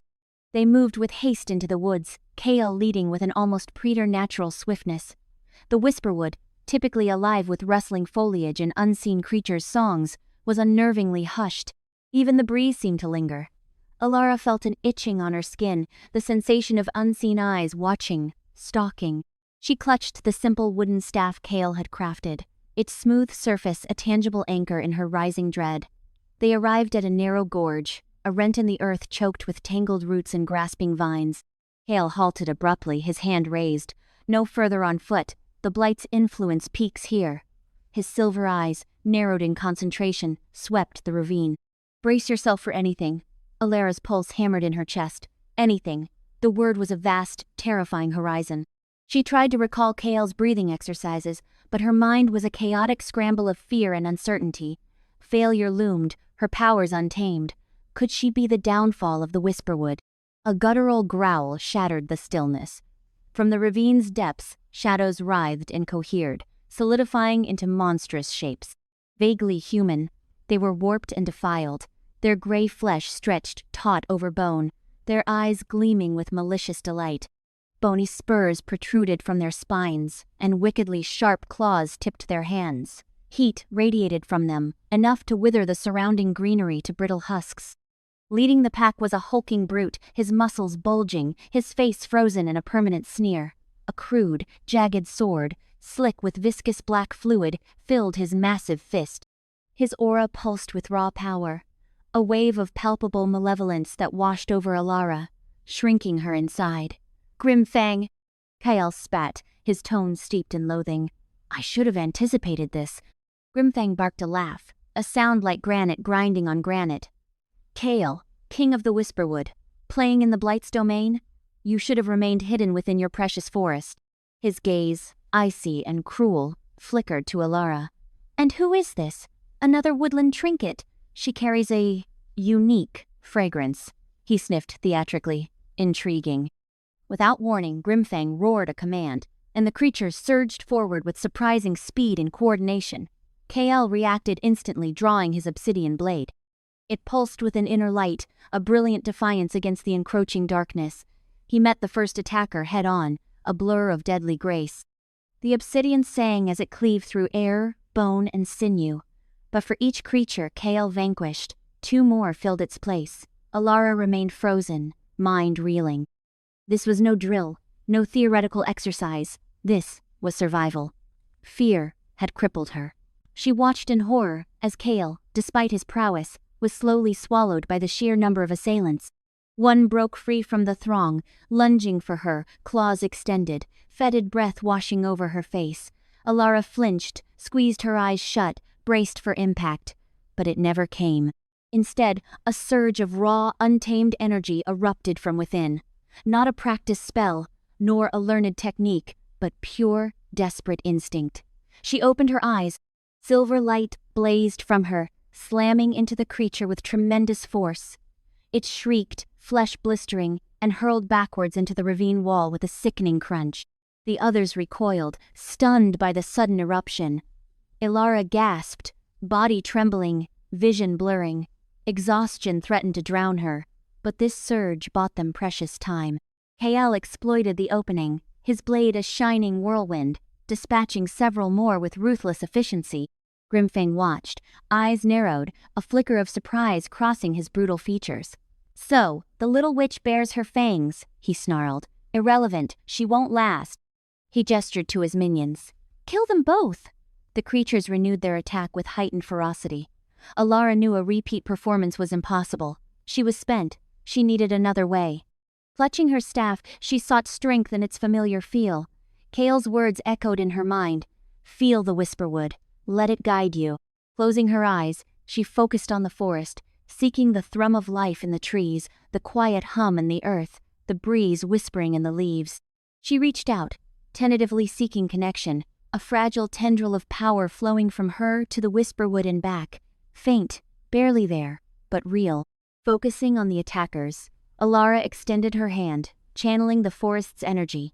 A vine, thick as a serpent, erupted from the ground, ensnaring a creature's legs, tripping it. Another vine lashed out, smacking another across the face, sending it tumbling. Clumsy, uncontrolled, but effective. Kale, recognizing the shift, adapted his tactics, exploiting her distractions. He moved with renewed intensity, his blade a dance of death. Grimfang roared in frustration, face twisted with rage. He charged Alara, sword raised high. "I'll crush you myself, little witch." Kale intercepted him, swords clashing in a shower of sparks, the force reverberating through the earth. They were matched, their fight a brutal ballet of strength and savagery. Alara knew she couldn't remain a spectator. She needed to aid Kale. She focused, summoning more vines, directing them at Grimfang. They lashed, striving to hinder him, but he batted them aside with contemptuous ease. Suddenly, a jolt of searing pain ripped through her head. Images flashed, twisted trees, corrupted soil, shadows stirring in the gloom. Visions of the blight, its insidious creep, its ultimate ambition. And then understanding crashed upon her. This wasn't random. They hunted her. The blight knew her, knew what she was. And it craved her demise. The revelation struck like a physical blow, stealing her breath, reeling her. She stumbled, losing focus. The vines withered and died. Grimfang seized his opportunity. He shoved Kyle back with a brutal blow, then turned his full attention to Alara, eyes burning with triumphant malice. "Now, witch, your end arrives." He raised his blade for the killing stroke. Kale roared, lunging to protect her. But he was too late. As Grimfang's sword descended, a blinding flash of silver erupted from Alara, brighter, stronger than before. It engulfed Grimfang, searing him, burning away the shadows clinging to him. He screamed, dropping his sword, clutching his face. The light expanded, pushing back the remaining creatures, forcing them into the ravine's shadows. The air crackled, the stench of decay replaced by ozone and wildflowers. Then, as swiftly as it had appeared, the light vanished, leaving Alara slumped against a tree, weak and trembling. Kale rushed to her, his face etched with worry. Grimfang, face a charred mess, scrambled to his feet, eyes filled with hatred. "This is far from over, King of the Whisperwood," he snarled. "The blight will devour you all, and the little witch shall face a fate beyond death." He vanished into the shadows, his remaining forces melting with him. Kale knelt beside Alara, gently touching her face. "Alara, are you all right?" She nodded faintly, body still shaking. I think so." Kale helped her up, his expression grim. "They sought you, Alara. The blight is aware of you. It knows your powers." Alara stared, eyes wide with alarm. "What does that imply?" "It implies," Kale said, voice low and grave, "that time is running out." The ancient temple. Kale's arm offered a steadying anchor as they stumbled away from the carnage. Each footfall was a fresh wave of torment for aching muscles, yet the memory of Grimfang's grotesque visage and the creeping paralysis of blight-tinged power spurred Alara onward. The Whisperwood, usually a sun-dappled sanctuary humming with life, now choked her with a sense of claustrophobia. Trees loomed like disapproving sentinels, their shadows stretching into grasping claws. "You holding up?" Kale's voice, a low vibration against her temple, resonated with concern. She managed a nod, each breath a ragged gasp. "Just need respite soon." He didn't press, his quiet acquiescence speaking volumes of his own depleted reserves. He had borne the brunt of Grimfang's fury, a buffer while she grappled with the bewildering energy blossoming within her. The sight of the blight, a festering corruption clinging to his fur, etched itself into her memory, the way it shriveled and retreated from her touch. The blight, it recoiled from her. They pressed on, Kale charting a course through the dense undergrowth, skirting pools of tainted earth where the shadow blight had taken insidious root. The very air felt viscous, thick with the coppery tang of spilled blood, and the sickly sweet perfume of rot. A misstep, a gnarled root, and a jolt of pain shot through her ankle. Kale's grip tightened, averting a full fall. "Easy," he murmured, his breath warm on her ear. "Almost there. Where are we going?" She rasped, her throat raw. "Sanctuary," he answered, his gaze unwavering, beyond the blight's easy reach. Finally, an eon later, Kale halted before a seemingly impenetrable curtain of ivy. Indistinguishable from the surrounding foliage, it concealed a secret. His fingers danced across the verdant surface, tracing an unseen pattern. A subtle click, barely audible, and a section of the ivy rippled, unveiling a narrow aperture that swallowed the light. "This way," he urged, drawing the verdant screen aside. Hesitation pricked at Alara. The air emanating from the opening was cool, heavy with the aroma of moss and something far older, a resonance that vibrated within her very core, a siren's call both alluring and terrifying. Sensing her trepidation, Kael reassured, "Safe, Ilara, I promise, the ancient temple." He vanished into the darkness, and she followed, parting the heavy ivy. The moment she crossed the threshold, the world underwent a transformation. The suffocating oppression of the blight dissipated, replaced by an atmosphere of hushed reverence. A palpable chill permeated the air, and a diffused, spectral light filtered through fissures in the decaying stonework. It was a cavernous expanse, carved from the living rock of the earth itself. Intricate carvings adorned the walls, strange bestiary and symbols that thrummed with dormant power. The scent of damp earth and time, worn stone hung heavy, a testament to epochs past. At the heart of the chamber stood a monolithic stone altar, coated in a fine layer of undisturbed dust. A solitary beam of moonlight speared down from a hole in the ceiling, bathing the altar in an unearthly luminescence, as if alive, casting wavering shadows that danced like phantoms. Ilara drew a sharp breath, her lungs seizing. The place felt consecrated, a pristine haven amidst a world succumbing to corruption. Kael observed her, his face a canvas of relief and lingering worry. This ground, it's shielded, ancient magic, potent magic. The blight struggles to touch it here. He guided her deeper, past crumbling pillars draped with gossamer cobwebs, through archways whispering secrets of forgotten ages. The silence was absolute, punctuated only by the metronomic cadence of water droplets echoing in the vastness. "What is this place?" Ilara breathed, her voice a mere tremor. "Built ages ago," Kael explained, "by those who preceded us, guardians of the Whisperwood, like you." Ilara stopped short, her argent eyes widening in disbelief. "Like me?" Kael confirmed with a nod. "Their sanctuary, a nexus of power, a refuge. They honed their abilities here, communed with the very soul of the forest." He indicated the carvings. They foresaw the shadow blight's coming, the cataclysm it would unleash. They left behind their wisdom, their guidance, for those who would inherit their mantle. He led her into a small antechamber, opening off the main cavern. Within, upon a stone table, lay a collection of artifacts, time-worn scrolls bound in cracked leather, tarnished silver amulets, and crystalline orbs that pulsed with contained light. "The relics of the previous guardians," Kael revealed. "Perhaps they hold the key to understanding your own gifts, to mastering them." Ilara reached out, her fingers brushing against the smooth surface of a crystalline orb. A jolt of pure energy surged through her, an overwhelming flood of raw power that stole her breath. Images cascaded through her mind, visions of the Whisperwood in its vibrant heyday, of creatures both wondrous and fearsome, of clashes waged and victories won against the encroaching shadows. She recoiled, snatching her hand back. The visions dissipated, leaving her reeling and disoriented. "What was that?" she gasped, her voice fragile. "The orb," Kael replied, his eyes reflecting awe and anticipation. "Showing you echoes of the past, the Guardian's lineage, connecting you to your inheritance." He lifted one of the scrolls, its leather cover flaking with age. "Their collective knowledge, their accumulated wisdom, resides within these pages. They may hold the answers to vanquishing the Shadow Blight." Ilara's gaze swept over the artifacts, the scrolls, then back to Kael, her thoughts a whirlwind of confusion.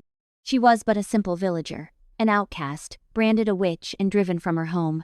How could she possibly be a guardian, a protector of the Whisperwood? I don't understand," she stammered, overwhelmed. "I am nothing like them. I possess no special skills." "You do," Kael insisted, his voice resolute. "You have felt it, have you not?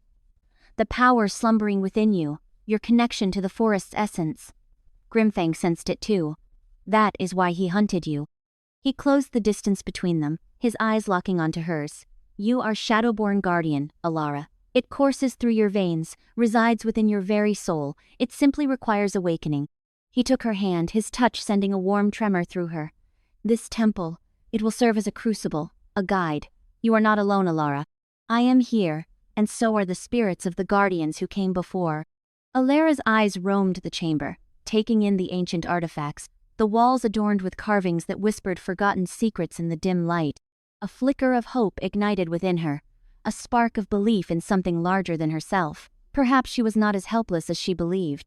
Perhaps she could learn to harness the power within, to embrace her destined role as a guardian. But apprehension lingered, a knot of ice in her stomach. The shadow blight gained strength with each passing day, its tendrils reaching deeper into the heart of the Whisperwood. Grimfang was merely a harbinger. What if she proved inadequate? What if she faltered, and darkness consumed all? Kale seemed to perceive her fear. He squeezed her hand in reassurance. "We will confront it together, Alara. We will learn together. Your strength surpasses your understanding." Releasing her hand, he stepped back, his gaze filled with unwavering conviction. "Rest now. You must replenish your energy. Tomorrow, your training will commence." Alara nodded, her heart pounding against her ribs. Training. The word carried such weighty implications, yet she knew Kael spoke truth. She could no longer evade her calling. She must confront her fears, embrace her power, and become the guardian she was fated to be. Finding a small niche in the chamber's corner, she sank down, leaning against the cool embrace of the stone wall. Exhaustion enveloped her, dragging her down into dreamless oblivion. As she slept, the temple seemed to hum around her, its ancient energies weaving into her subconscious, preparing her for the trials that lay ahead. The spirits of the guardians kept vigil, their silent presence a pledge of guidance and protection. The Whisperwood itself held its breath, awaiting the rise of its prophesied champion. The prophecy, the ancient temple resonated with potent energy, a silent anthem of bygone power. Beams slanted through fractured stone far above, illuminating swirling dust and indecipherable, time-worn frescoes. The mingled scents of aged vellum and cool, damp rock assaulted her senses, a sharp contrast to the lingering reek of smoke and decay that permeated her garments. A dull throb pulsed in her side with each breath, a persistent reminder of Grimfang's vicious attack. Despite his own injuries, Kael radiated an unwavering resolve that anchored her. He explored the chilled stone, his fingers tracing the weathered carvings. "This place remembers," he murmured, more to himself than aloud. "It remembers the guardians. It remembers the encroachment of the blight." He guided her deeper, past crumbling effigies of solemn warriors and through archways embellished with florid designs. At last, they arrived in a grand chamber dominated by a colossal pedestal. Atop it rested a collection of scrolls, their brittle leather bindings secured with tarnished silver. "The prophecy," Kael breathed, his voice hushed with reverence. "It's all here." Alara approached the pedestal warily, her argent eyes widening with a blend of trepidation and wonder. She extended a hesitant hand, her fingertips ghosting across the cool, coarse surface of a scroll. "Easy," Kael cautioned softly. "These are ancient. Their energies are unstable." Together, they gingerly lifted one of the scrolls and bore it to a nearby table, its surface polished smooth by centuries of use. From his pouch, Kael produced a vial of shimmering liquid, carefully dispensing a few drops to bathe the chamber in a soft, ethereal luminescence. The script adorning the scroll was unlike anything Alara had ever encountered, a fluid, elegant language comprised of intricate symbols and obscure sigils. "Can you decipher it?" she whispered. Kael nodded, his brow creased in concentration. "An archaic dialect of Sylvan. I dedicated years to it, hoping to unravel these prophecies." He paused, his gaze sweeping across the scroll. "Let's unlock its secrets." He began to read, his voice echoing in the stillness. The words were foreign, yet Alara felt a profound resonance, as if her very core understood them. "When shadows deepen and darkness holds sway, when the Whisperwood cries and the blight holds its sway, then shall rise the silver-eyed one, a guardian of old, to shatter the chains and reclaim what's been traded." Kael translated, his tone grave. Alara shivered despite the chamber's stagnant air. The words mirrored the inner turmoil raging within her. She, the ostracized villager, the outcast with silver eyes, was being summoned to rescue the Whisperwood. Kael continued, his voice gaining strength as he delved further into the text.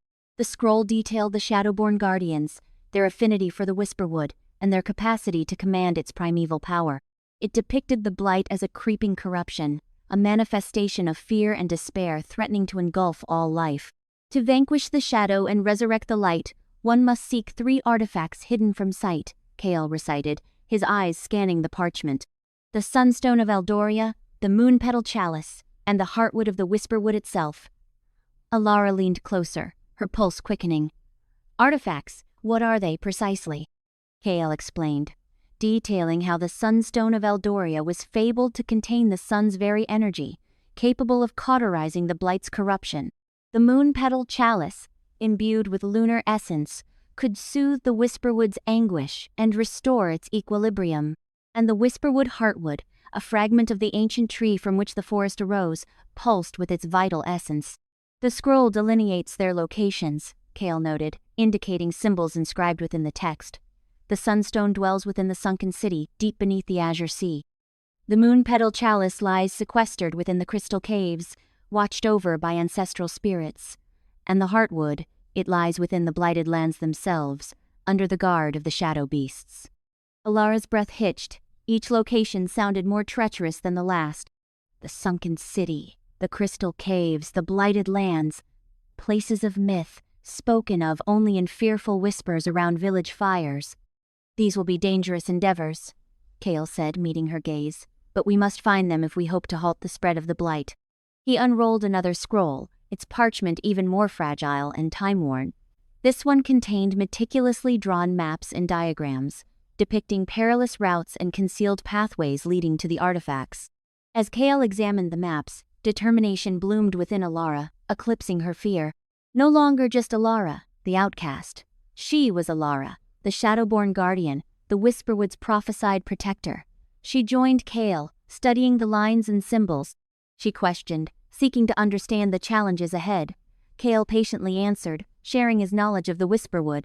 Hours dissolved as they pored over the scrolls, deciphering clues and memorizing routes. The soft luminosity cast elongated shadows that danced across the chamber walls. At long last, with the first rays of dawn infiltrating the temple, they had formulated a plan. They knew where to go, what to seek, and what perils to anticipate. Alara arose, her body weary but her spirit ablaze. She gazed at Kale, her silver eyes reflecting nascent resolve. A long journey lies ahead, she declared, her voice steady. But we will not fail, Kale smiled, his eyes mirroring pride. I know you won't, Alara. You are the guardian the Whisperwood awaits. He rested a hand on her shoulder, infusing her with strength. Rest now, we depart at dawn. Alara nodded, accepting his support. She settled onto a bed of woven moss Kale had prepared, her body sinking into its yielding embrace. Exhaustion washed over her, yet a sense of peace she hadn't known in years settled upon her. She was no longer isolated, no longer an outcast. She had purpose, a destiny, and she had Kyle, her guide, her protector, her friend. The weight of the prophecy remained, but as sleep claimed her, she dreamt not of fear, but of sunlight dappling the Whisperwood's leaves, of children's laughter echoing through its glades, and of a future where the blight was a distant echo. She dreamt of acceptance, of belonging, of a world where silver eyes symbolized hope, not curse. The sunstone, dawn painted the sky in hues of violet and rose as their journey commenced. Kale, leaning on a Whisperwood branch fashioned into a staff, moved with less of his characteristic ease, a persistent throb in his leg hindering him. Beside him, Alara's argent gaze swept the trail, her expression a blend of trepidation and resolve that set her jaw. The ancient scrolls spoke of Anya, an entity as old as the forest itself, guarding the sunstone. Are you certain this is wise, Kale? Alara murmured, her voice barely audible above the soughing leaves. Pushing yourself so, the blight.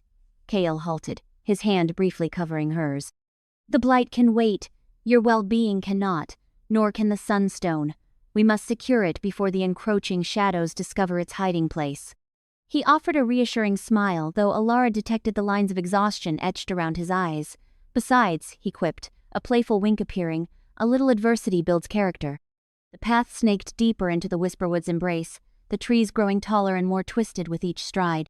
Sunlight dripped through the dense leaf cover, scattering fractured light across the forest floor. Alara noted the increasing warmth of the air, the heightened aroma of pine and rich earth filling her senses. They skirted ancient, rune-carved stones and streams that burbled with an unseen, vibrant energy. After what seemed an age, Kale halted before a glade saturated in an almost ethereal golden light. At its heart stood a colossal tree, its girth exceeding anything she had ever witnessed. Its bark was a tapestry of wrinkles, resembling the wizened visage of a sage, its branches reaching skyward like pleading arms. This was no ordinary tree. An aura of primordial power radiated from it, tangible and awe-inspiring. Anya, Kale called out, his voice imbued with respect that echoed in the tranquil air. We seek the sunstone. Silence descended, broken only by the trill of hidden birds. Then, a voice, as gentle as wind whispering through leaves, permeated the clearing, seeming to originate from nowhere and everywhere. Alara felt a tremor course through her, a deep instinct alerting her to the immense power residing within the ancient arboreal guardian. Slowly, a face began to materialize in the bark, features emerging from the swirling grain of the wood. Eyes, profound and knowing, opened, their gaze both penetrating and unexpectedly gentle. "Kyle," Anya intoned, her voice tinged with a wistful wisdom. "It has been many cycles since a king of the Whisperwood graced me with his presence. And you, Alara Shadowborn, the forest sings of your coming and of the encroaching gloom that trails your steps." Alara stepped forward, her heart hammering against her ribs. "We seek the Sunstone, Anya. We know of the blight and the peril it presents to the Whisperwood." Anya's eyes narrowed imperceptibly. "Knowledge alone is insufficient, child. The Sunstone is not a mere weapon to be wielded casually. It demands a pristine heart, unwavering courage, and a profound understanding of nature's equilibrium. Are you truly prepared to shoulder such a responsibility?" "I don't know," Alara confessed, her voice vulnerable and sincere. "But I am ready to learn. I am willing to do all that is needed to safeguard the Whisperwood." Anya remained silent for what felt like an eternity, her gaze dissecting Alara's very soul. Then, she spoke, her voice softer, almost a sigh. "Very well. I shall test you. I shall reveal your deepest terrors, your most profound uncertainties. If you can confront them, if you can overcome them, then you will prove your worthiness of the Sunstone." Before Alara could respond, the glade began to undulate and distort. The golden light intensified, and the air grew heavy with an oppressive, alien energy. Haunting visions flickered around her, fragments of her past, present, and perhaps her future. She saw the faces of villagers, twisted in expressions of loathing and dread, their voices reverberating in her mind, branding her a pariah, a monstrosity. She felt the familiar ache of solitude, the crushing burden of isolation. Then, the visions morphed. She witnessed Kale, emaciated and wan, consumed by the blight, his eyes reflecting utter despair. He reached toward her, his voice a ragged whisper. "Alara, save the forest." Dread seized her. She saw herself, standing alone against the relentless darkness, the Whisperwood decaying around her, the blight devouring everything she cherished. She was impotent, helpless, doomed to failure. "No!" Alara cried out, her voice fracturing with raw emotion. She stumbled backward, striving to flee the horrifying visions, but they pursued her relentlessly, closing in, suffocating her. She saw her mother's face, indistinct and blurred, yet brimming with profound sorrow. A voice whispered, not Anya's, but one resonating from the depths of her being, "You are not strong enough. You will fail as I did." Doubt gnawed at her, spewing insidious deceits, eroding her confidence, her hope. Was she truly destined for failure? Was she merely a callow youth burdened with an insurmountable task? Kale's voice, though faint, sliced through the miasma of darkness. "Alara, look at me!" She struggled to focus, to wrench her gaze from the terrifying specters. Kale stood before her, his eyes radiating unwavering faith, his hand outstretched. He was bruised and weary, the blight's shadow tainting his features, but his spirit shone through, a beacon of hope against the gathering gloom. "These are mere phantasms, Alara," he said, his voice steady and filled with comfort. "They hold no real power. You are stronger than your anxieties. You are the Shadowborn Guardian." His words reverberated within her, igniting a spark of defiance in the suffocating darkness. She gazed at Kale, his face etched with pain and resilience, and she recalled the kindness he had extended, the trust he had placed in her, even when others had rejected her. She thought of the Whisperwood, its ancient groves, its hidden clearings, its vibrant life, all imperiled by the blight. She thought of its inhabitants, the deer, the birds, the spirits, all depending on her protection. And then, she remembered her mother. Not the blurred, sorrowful apparition, but the memory of her loving embrace, her gentle smile, her unwavering belief. She recalled her mother's words, spoken long ago, when Alara had felt lost and adrift. "You are special, Alara. You carry a light within, a strength that none can extinguish. Never forget that." The visions began to dissipate, their power waning before her newfound determination. She squared her shoulders, her silver eyes blazing with resolve. She would not surrender to fear. She would not yield to uncertainty. She would fight for the Whisperwood, for Kale, for her mother, for all who believed in her. She drew a deep breath, channeling strength from the earth beneath her feet, from the air around her, from the very heart of the Whisperwood. She reached out and grasped Kale's hand, his touch grounding her, anchoring her to the present. "I am ready," she declared, her voice ringing out, clear and resolute. "I will not fail." The glade shimmered anew, the golden light blazing, banishing the darkness. The visions vanished, leaving Alara and Kale standing before Anya, the ancient arboreal spirit. Anya's eyes, while still piercing, held a glimmer of warmth. "You have confronted your terrors, Alara Shadowborn. You have demonstrated your courage and your compassion. You are worthy." She extended a branch towards Alara, and a beam of sunlight coalesced into a radiant golden stone, pulsating with warmth and energy, the Sunstone. "Take it, child," Anya said. "Wield it wisely. And remember, true strength resides not in raw power, but in the resolve to face one's own darkness." Illusions of the Moonpetal. The air inside Moonpetal Cave pressed in, a stifling blanket compared to the Whisperwood's airy expanse. It carried the cloying scent of turned earth and something akin to overripe blooms. Alara's skin prickled.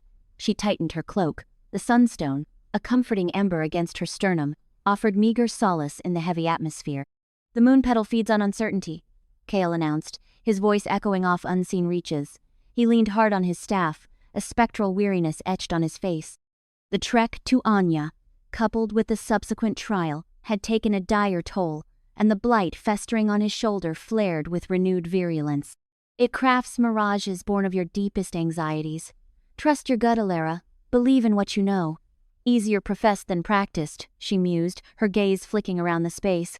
Their entry point had already dissolved into shadow. Before them, a faint track beckoned, barely visible in the soft, unearthly luminescence that seemed to emanate from the stone itself. They began their cautious advance, each footfall hesitant. The oppressive quiet was broken only by the infrequent plink of water from the unseen depths. After what stretched into an eternity, the passage broadened into a more expansive chamber. Then the visions began to manifest. Subtleties, at first.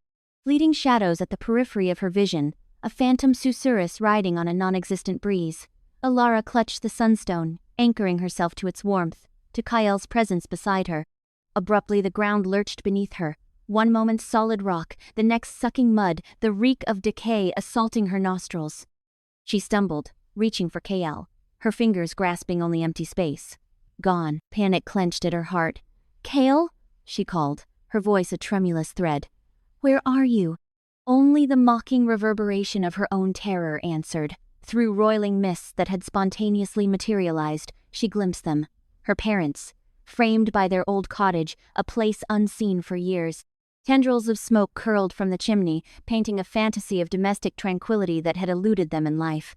"Ilara?" Her mother's voice gentle yet laced with the familiar weariness Alara knew so well. "Is that you, child?" Alara's spirit surged. She yearned to race to them, to drown in their embrace, to finally hear the words of love and approval she craved, but something staunchly resisted. A flicker of doubt, a silent plea from the Sunstone, a hesitant step forward. "Mother? Father?" Her father emerged from the doorway, his face a mask of disappointment. "Look at you," he chastised, his tone sharp. "Covered in filth and still chasing fanciful notions. Why couldn't you have simply been normal? Why couldn't you have fit in?" The words struck like a physical blow, echoes of the myriad unspoken accusations, the ceaseless judgments she had endured since childhood. Tears stung her eyes. "We tried, Alara," her mother lamented, a note of sorrow in her voice that felt like a personal condemnation. "We tried to shield you, but you were always different, a blight upon our family." The cottage wavered, the idyllic facade crumbling into a vision of the village square. The villagers materialized, their faces contorted with hate, eyes blazing with prejudice. They pointed, whispering epithets. "Witch," "abomination." Ilara flinched, hands flying to her face, desperately trying to blot out the sight, the sound, the crushing weight of their contempt. This was her deepest fear, her core insecurity, that she was inherently unlovable, unwanted, a millstone around the necks of those she knew. The illusion amplified. The villagers advanced, hands reaching, clawing, She could taste their animosity, their fear, their fervent desire to expunge her, to obliterate her existence. Eyes squeezed shut, tears streamed down her face. She longed to simply vanish, to cease, to escape the prison of her own mind. "Ilara!" The voice cleaved through the illusion like a glacial shard. Kale's, but stronger, more resonant. "Look at me, Ilara!" Hesitation warred with compulsion. She dreaded opening her eyes, fearing what she would confront. Yet, the urgency in his tone prevailed. Slowly she raised her head. The village had evaporated. Her parents were no more. The mire was gone. She stood within the cavern once more, the surreal light caressing the walls with its otherworldly embrace. And Kale was there, hand extended, his gaze locked on hers. But changed. His face, gaunt, his skin, almost translucent. The blight had metastasized, inky tendrils climbing his neck and snaking down his arm. He appeared on the verge of collapse. "Kale," she whispered, her voice raw. "What's happening?" He managed a wan smile. "The moon petal thrives on vulnerability, Ilara. It exploits your demons, but it also gauges your fortitude. It unveils what fuels your fight." He faltered, his knees threatening to buckle. Ilara surged forward, catching him before he fell. His body radiated feverish heat. "You must resist, Ilara," he rasped, barely audible. "You must believe. You are stronger than you perceive. You are the guardian the Whisperwood requires." His words, a tenuous lifeline. Reminders of all she had learned, all she had weathered. She was no longer the helpless, ostracized girl. She was Ilara, descendant of Shadowborn guardians, wielder of the Sunstone, protector of the Whisperwood. Eyes shut, she focused on the Sunstone's heat, on the feel of his weight within her grasp. She channeled the essence of the Whisperwood, the power coursing through her, the resilience residing within her very core. She thrust back against the doubt, the dread, the ingrained insecurities. She banished the phantasms, one by one, until only reality remained, the cavern, Kyle, and her own unwavering will. When she opened her eyes, the blight was retreating, the darkness fading from Kale's flesh. His breathing regulated, color returning to his face. He gazed at her, his eyes filled with pride. "You did it, Ilara," he affirmed, his voice gaining strength.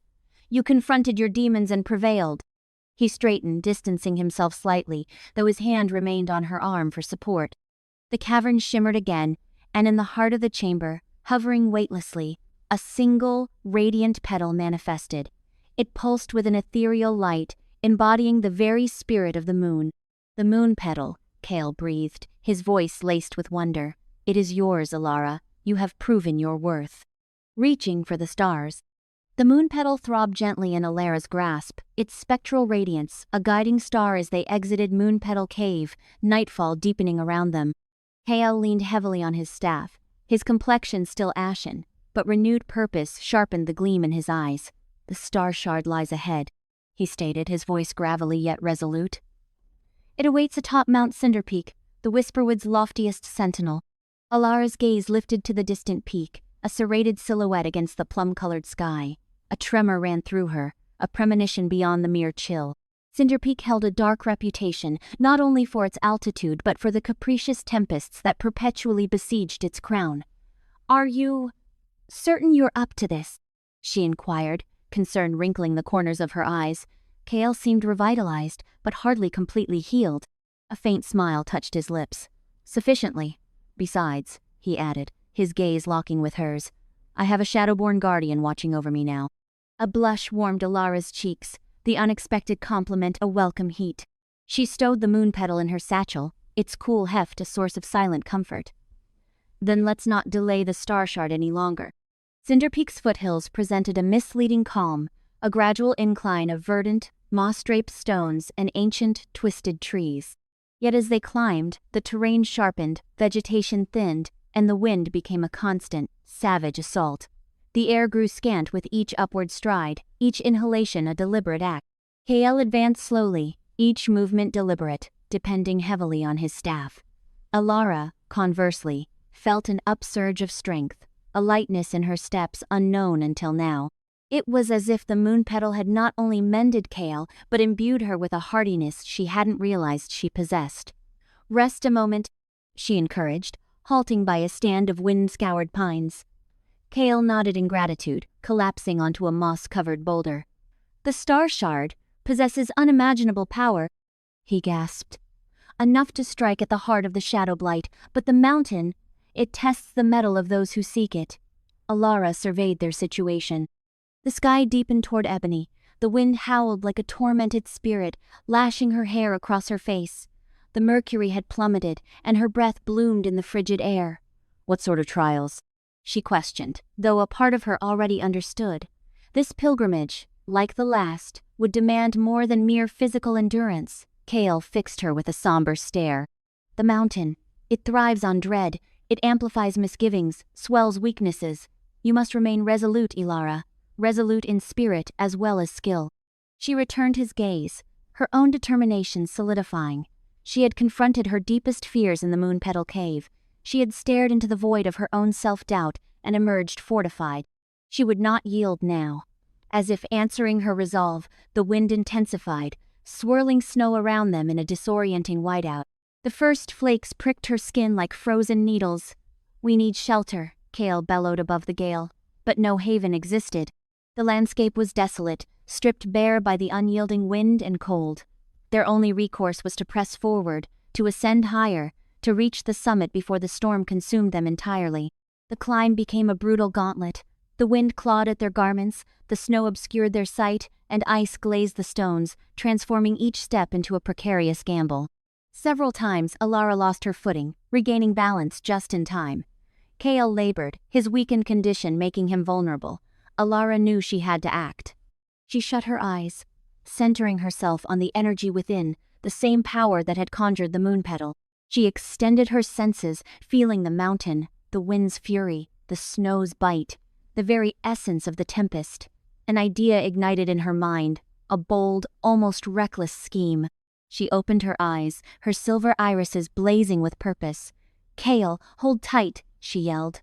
He regarded her, confusion clouding his features, but he obeyed, gripping her arm firmly. Alara inhaled deeply, then channeled her power. She concentrated on the wind, on its relentless force, its volatile energy. Yet, instead of combating it, she attempted to guide it, to mold it, to bend it to her will. Slowly, miraculously, the wind began to comply. It spiraled around them, no longer as an adversary, but as an extension of her power. The snow dissipated, creating a brief oasis of serenity around them. Alara extended her free hand, focusing her will on the icy precipice ahead. She visualized it thawing, softening, reshaping itself into a pathway, a route to the peak. It was an immense strain, sapping her strength, but she persevered. The rocks began to shimmer with a faint argent luminescence, and as she concentrated they began to undulate, to melt and remold, forming a winding staircase that pierced the heart of the storm. "Extraordinary!" Kale breathed, his eyes wide with astonishment.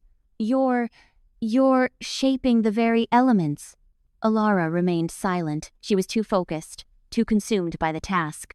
She kept her attention fixed on the summit, willing the path to continue, to lead them to the star shard. The trek remained arduous, the wind unrelenting, but now they possessed a passage, a lifeline carved from the storm itself. Alara led the way, her silver eyes gleaming like twin stars in the swirling snow, her power a bulwark against the mountain's rage. As they neared the crest, the storm began to abate, as if conceding defeat. The wind diminished, the snow lessened, and the clouds broke, revealing a sliver of moon-kissed sky. Then, they stood at the top. The summit of Mount Cinderpeak was a bleak, wind-swept plateau. At its center, resting on a bedrock pedestal, lay the star shard. It defied description. A splinter of unadulterated, crystalline energy. It pulsed with an inner fire, a radiance that seemed to emanate from the cosmos itself. It refracted every conceivable hue, a vibrant swirl of celestial beauty. Alara approached tentatively, drawn to it as a moth to a flickering flame. She reached out her hand, her fingers trembling ever so slightly. As her fingertips grazed the star shard's cool surface, a surge of energy coursed through her, a wave of pristine, unbridled force. It was as if the stars themselves whispered to her, revealing their enigmas, their sagacity, their immemorial might. She gasped, overwhelmed by the sensation, but she did not recoil. She grasped it firmly, absorbing the energy, allowing it to permeate her, to purify her, to transfigure her. When the surge subsided, Alara felt altered, renewed, stronger, more assured, more connected to the fabric of the universe. She knew, beyond any doubt, that she was prepared to confront any obstacle ahead, prepared to fulfill her destiny as the Shadowborn Guardian, prepared to redeem the Whisperwood. Hale gazed at her, his expression a mixture of pride and hope. "The Star Shard has chosen you, Alara," he said, his voice resonating with reverence. "You are the prophesied one." Alara regarded him, her silver eyes shimmering with newfound resolve. She lifted the Star Shard, its light illuminating her face, and raised it high above her head. "Then let the blight cower," she proclaimed, her voice echoing across the mountain peak. "For the Shadowborn Guardian has arrived." Whispers of corruption. The descent from Cinder Peak was a stark contrast to their ascent, the vibrant elation of elemental command now eclipsed by a gnawing apprehension lodged deep within Alara, where once the air had invigorated, now a sickly sweet miasma clung to the lungs, like the exhalation of a festering wound. The Whisperwood's emerald tapestry was unraveling, consumed by jaundiced yellows and bruised purples that crept across the land.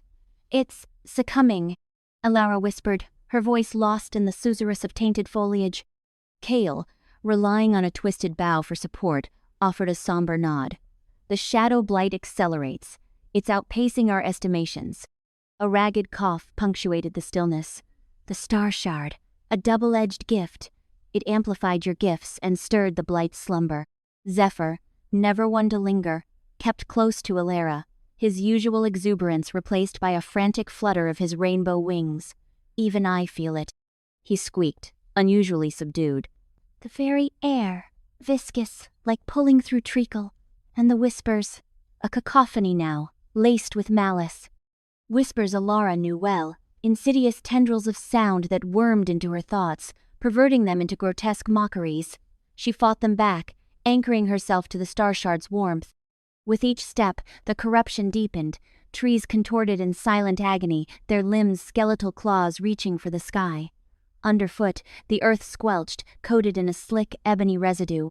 The cloying sweetness intensified, threatening to overwhelm. A sudden commotion shattered the heavy silence. Alara's hand instinctively flew to the hilt of her makeshift blade. A creature exploded from the undergrowth, its form hideously altered. It was a moon-petal deer, once a beacon of grace and ethereal beauty.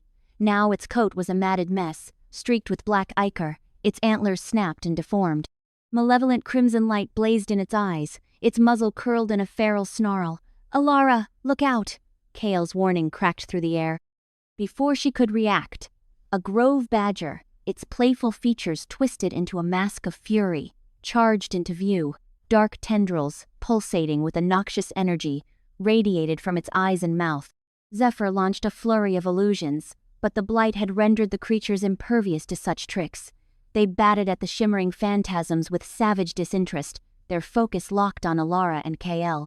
"They're lost to it," Alara said, her voice heavy with sorrow. "The blight controls them utterly." "We must defend ourselves," Kael declared, his gaze hardening. "But spare them as much as possible. Our goal is to sever the blight's hold." The fight was a grim ballet of desperation. Alara channeled the Star Shard, conjuring gusts to throw their attackers back, raising earthen barriers to shield Kael. But the corrupted beasts were tireless, driven by an insatiable hunger. The moon-petal deer lowered its ravaged antlers, charging directly at Alara. She dodged, unleashing a jet of water to engulf the creature. The water hissed and steamed as it struck the corrupted fur, eliciting a pained shriek from the deer. Simultaneously, the grove badger lunged at Kael, its claws extended. Weakened, Kael fought to ward off the attack. Seeing his plight, Alara unleashed a burst of flame, forcing the badger to recoil. "We can't sustain this," Alara panted, her lungs afire. "There are too many." As if summoned by her words, more warped creatures emerged from the shadows. Squirrels with needle, sharp incisors, birds with soot, stained plumage, rabbits with incandescent eyes. The Whisperwood, once a haven, had become a charnel ground for the blight's insidious work. "We need sanctuary," Kael rasped. "A place to regroup and recalibrate." Zephyr, wings tattered and stained, pointed towards a colossal oak dominating the horizon. "The ancient oaks, they resist darkness. Refuge may lie there." With renewed resolve, Alara and Kale battled towards the ancient oak, repelling the relentless surge of corrupted beasts. The air thickened, the whispers intensified, the oppressive darkness deepened. Reaching the oak, they discovered a small haven beneath its sprawling canopy. The earth here remained verdant, untouched by the encroaching corruption. The air tasted cleaner, purer. A reprieve. Alara sighed, sinking against the tree's gnarled trunk. Kael collapsed beside her, his face ashen. For now, he cautioned, but the blight advances. It will claim even this sanctuary. Zephyr perched on a branch above, his multifaceted eyes scanning the perimeter. It waxes stronger, he twittered, his voice laced with fear. A chill I feel, a hand upon my heart. Alara closed her eyes, summoning the star shard's warmth, feeling its power, its light, yet also sensing the encroaching darkness, the corruption clawing to extinguish it. We race against time, she declared, her voice filled with urgency. We must gather the other artifacts and discover how to halt the blight before it consumes all. Kale nodded, his gaze resolute. Then no time to spare. The Whisperwood is lost, one darkened leaf at a time. He looked at Alara, a mix of hope and anxiety etched upon his face. The fate of this place, perhaps the world, rests upon your shoulders, Alara. Do you accept this burden? Alara opened her eyes, her silver gaze unflinching. I do. Preparing for battle, the air, thick with the cloying sweetness of rot, pressed down on them as they hobbled through the Whisperwood. A jaundiced light, filtered through diseased foliage, leached all color from the world, leaving only shades of decay. Kael's breath hitched with each step, his weight supported by a crudely fashioned staff. Alara, despite the star shard's power thrumming beneath her skin, felt the forest despair like a suffocating blanket, the blight's touch a constant, chilling vibration. The temple, Kale croaked, gesturing towards the barely discernible outline of weathered stone swallowed by the twisted trees. Almost there. Once a vibrant sanctuary, the temple now displayed the ravages of the encroaching gloom. Fissures webbed its ancient face, obscuring the once exquisite carvings beneath a shroud of creeping moss and festering shadow blight. Yet, crossing the threshold, Alara sensed a spark of residual power clinging to the stones, a fragile ember in the overwhelming darkness.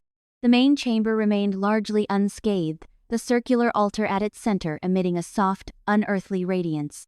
This was it, the nexus where, united, the artifacts could unleash the energy required to beat back the blight. A shared glance of grim resolve passed between them as they approached. With meticulous care, Alara placed the star shard upon the altar. The crystal resonated with potent force as it touched the ancient stone, humming a song of forgotten power. Kale, his hands trembling, set down the whisperwind orb. Its swirling mists flared briefly, before settling into a measured, rhythmic pulse. Lastly, from beneath her tunic, Alara produced the sunstone amulet, its comforting warmth, a stark contrast to the blight's icy tendrils, and laid it carefully beside the others. As the three relics came together, a visible wave of energy swept through the chamber, the air itself shimmering. The altar's faint glow intensified, bathing the room in a soft, otherworldly light. Alara felt a surge of invigorating power coursing through her, the artifacts amplifying her own abilities, pushing her to the brink. Now, Kale said, his voice tight with strain. Focus. Channel the energy. Prepare. They sat, facing the altar, eyes closed, minds reaching out to the palpable ancient energy. Ilaris centered on the star shard, its chaotic power a reflection of the inner turmoil threatening to consume her. Plunging deeper, she sought understanding, control over the tempestuous force within. Visions flooded her mind, cascading nebulae, exploding stars, the untamed force of creation and annihilation. It was terrifying, exhilarating, consuming. Kale, his connection to the Whisperwood fraying under the blight's assault, fought to maintain his concentration. He reached for the forest's ancient spirits, begging for guidance, for strength. He felt their agony, their despair, the slow death of the world they had sworn to safeguard. But amidst the bleakness, a thread of hope remained, a belief in Alara, the Shadowborn guardian. Time dissolved as they meditated, their minds entwined with the Whisperwood's destiny. Alara felt a metamorphosis within, a merging of her own essence with the artifact's power. The chaos began to crystallize, to find a point, a purpose. She was no longer merely a girl burdened by prophecy, but a vessel a conduit for the ancient power capable of saving the forest. KL, emboldened by Alara's unwavering focus, felt a resurgence of determination. The blight might devour the forest, but it would not extinguish his spirit. He would fight, protect, stand beside Alara until the end. Finally, what felt like an age later, Alara opened her eyes. They burned with a heightened silver intensity, reflecting the power surging through her. She looked at KL, his face etched with exhaustion, but his gaze firm. "I think," she whispered, "I think I'm ready." KL nodded, a ghost of a smile touching his lips. "Then let us prepare for what awaits." The following hours were spent in hushed preparation. Despite his fatigue, KL painstakingly cleaned and honed his ancestral sword, its steel gleaming in the ethereal light. Guided by an unfamiliar instinct, Alara studied the star shard, her fingers tracing the intricate designs carved into its surface. She felt an inexplicable connection to the crystal, a profound understanding of its capabilities. She experimented with the energy, channeling it through her hands, learning to modulate its flow, its intensity. She practiced forming shields of light, interweaving them with strands of shadow, constructing defenses against the blight's vile corruption.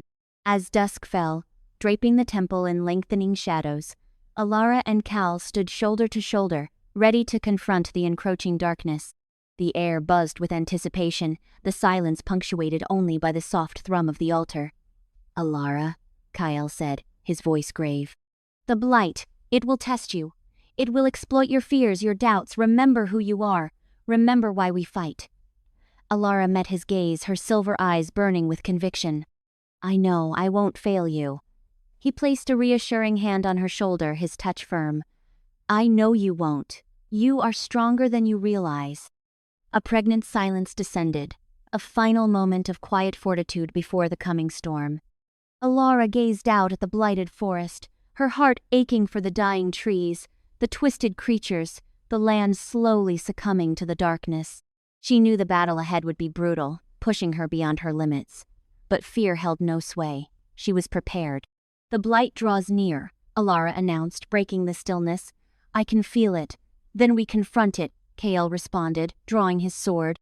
The blade sang as it cleared the scabbard, a lament in the failing light. "For the Whisperwood, for the Whisperwood," Alara echoed, her hand instinctively touching the star shard at her hip.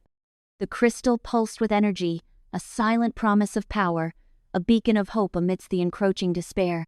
Together, they stepped from the temple into the heart of the blighted forest to face their destiny. The shadow blight awaited. Assault on the temple. The temple's ancient stones shuddered, a herald of the tempest poised to unleash. Alara grasped the star shard, its chill surface a stark contrast to the sudden conflagration blossoming within. The artifacts combined might course through her, a luminous counterpoint to the encroaching gloom. "They're here," Kale rasped, his voice a taut wire. He leaned heavily on his staff, exhaustion etching lines on his face, yet his gaze burned with unwavering purpose. "Brace yourself, Alara." Before she could reply, a tide of ebony crashed against the temple walls. Grotesque beings, warped travesties of nature, poured from the corrupted woods, malignant emerald light blazing in their eyes. They battered and clawed at the weathered stone, their bestial growls tearing through the air. "Defend the entrance, Kale," Alara's voice resonated with newfound authority. "I need to concentrate." Kale nodded, jaw clenched tight. He raised his staff, and a shimmering aureole sprang into existence, shielding the entrance. The creatures slammed against it, their forms momentarily fracturing under the energy's assault, but they persisted, their numbers seemingly infinite.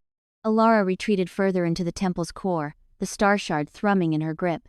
She sensed the shadow blight's presence, a frigid, insidious tendril probing for purchase. It felt amplified, emboldened by its burgeoning dominion. A sibilant whisper wormed into her mind, a voice both intimate and alien. "So, the little witch fancies herself a champion?" It was a venomous caress, designed to break her resolve. "You are insignificant, Alara, a blemish upon your ancestors' legacy, just as Grimfang so eloquently put it." The mere mention of Grimfang sent a glacial prickle tracing down her spine. The memory of his cutting barbs, his indictments, remained a festering wound. He had weaponized her deepest fears, twisting her vulnerabilities into instruments of pain. "He spoke the truth, didn't he?" The voice continued. its tone dripping with false concern. "You are an outcast, a societal leper. Oakhaven rejected you, your own mother." The insinuation hung in the air, a poisoned dart. Alara's fist tightened, the star shard biting into her flesh. "Silence," she declared, her voice echoing through the hallowed space. "I refuse to listen to your fabrications." "Fabrications?" The voice chuckled, a desolate, unsettling sound. "Or truths you are too cowardly to confront. You are a byproduct of apprehension and prejudice, Alara. And apprehension is my most potent weapon."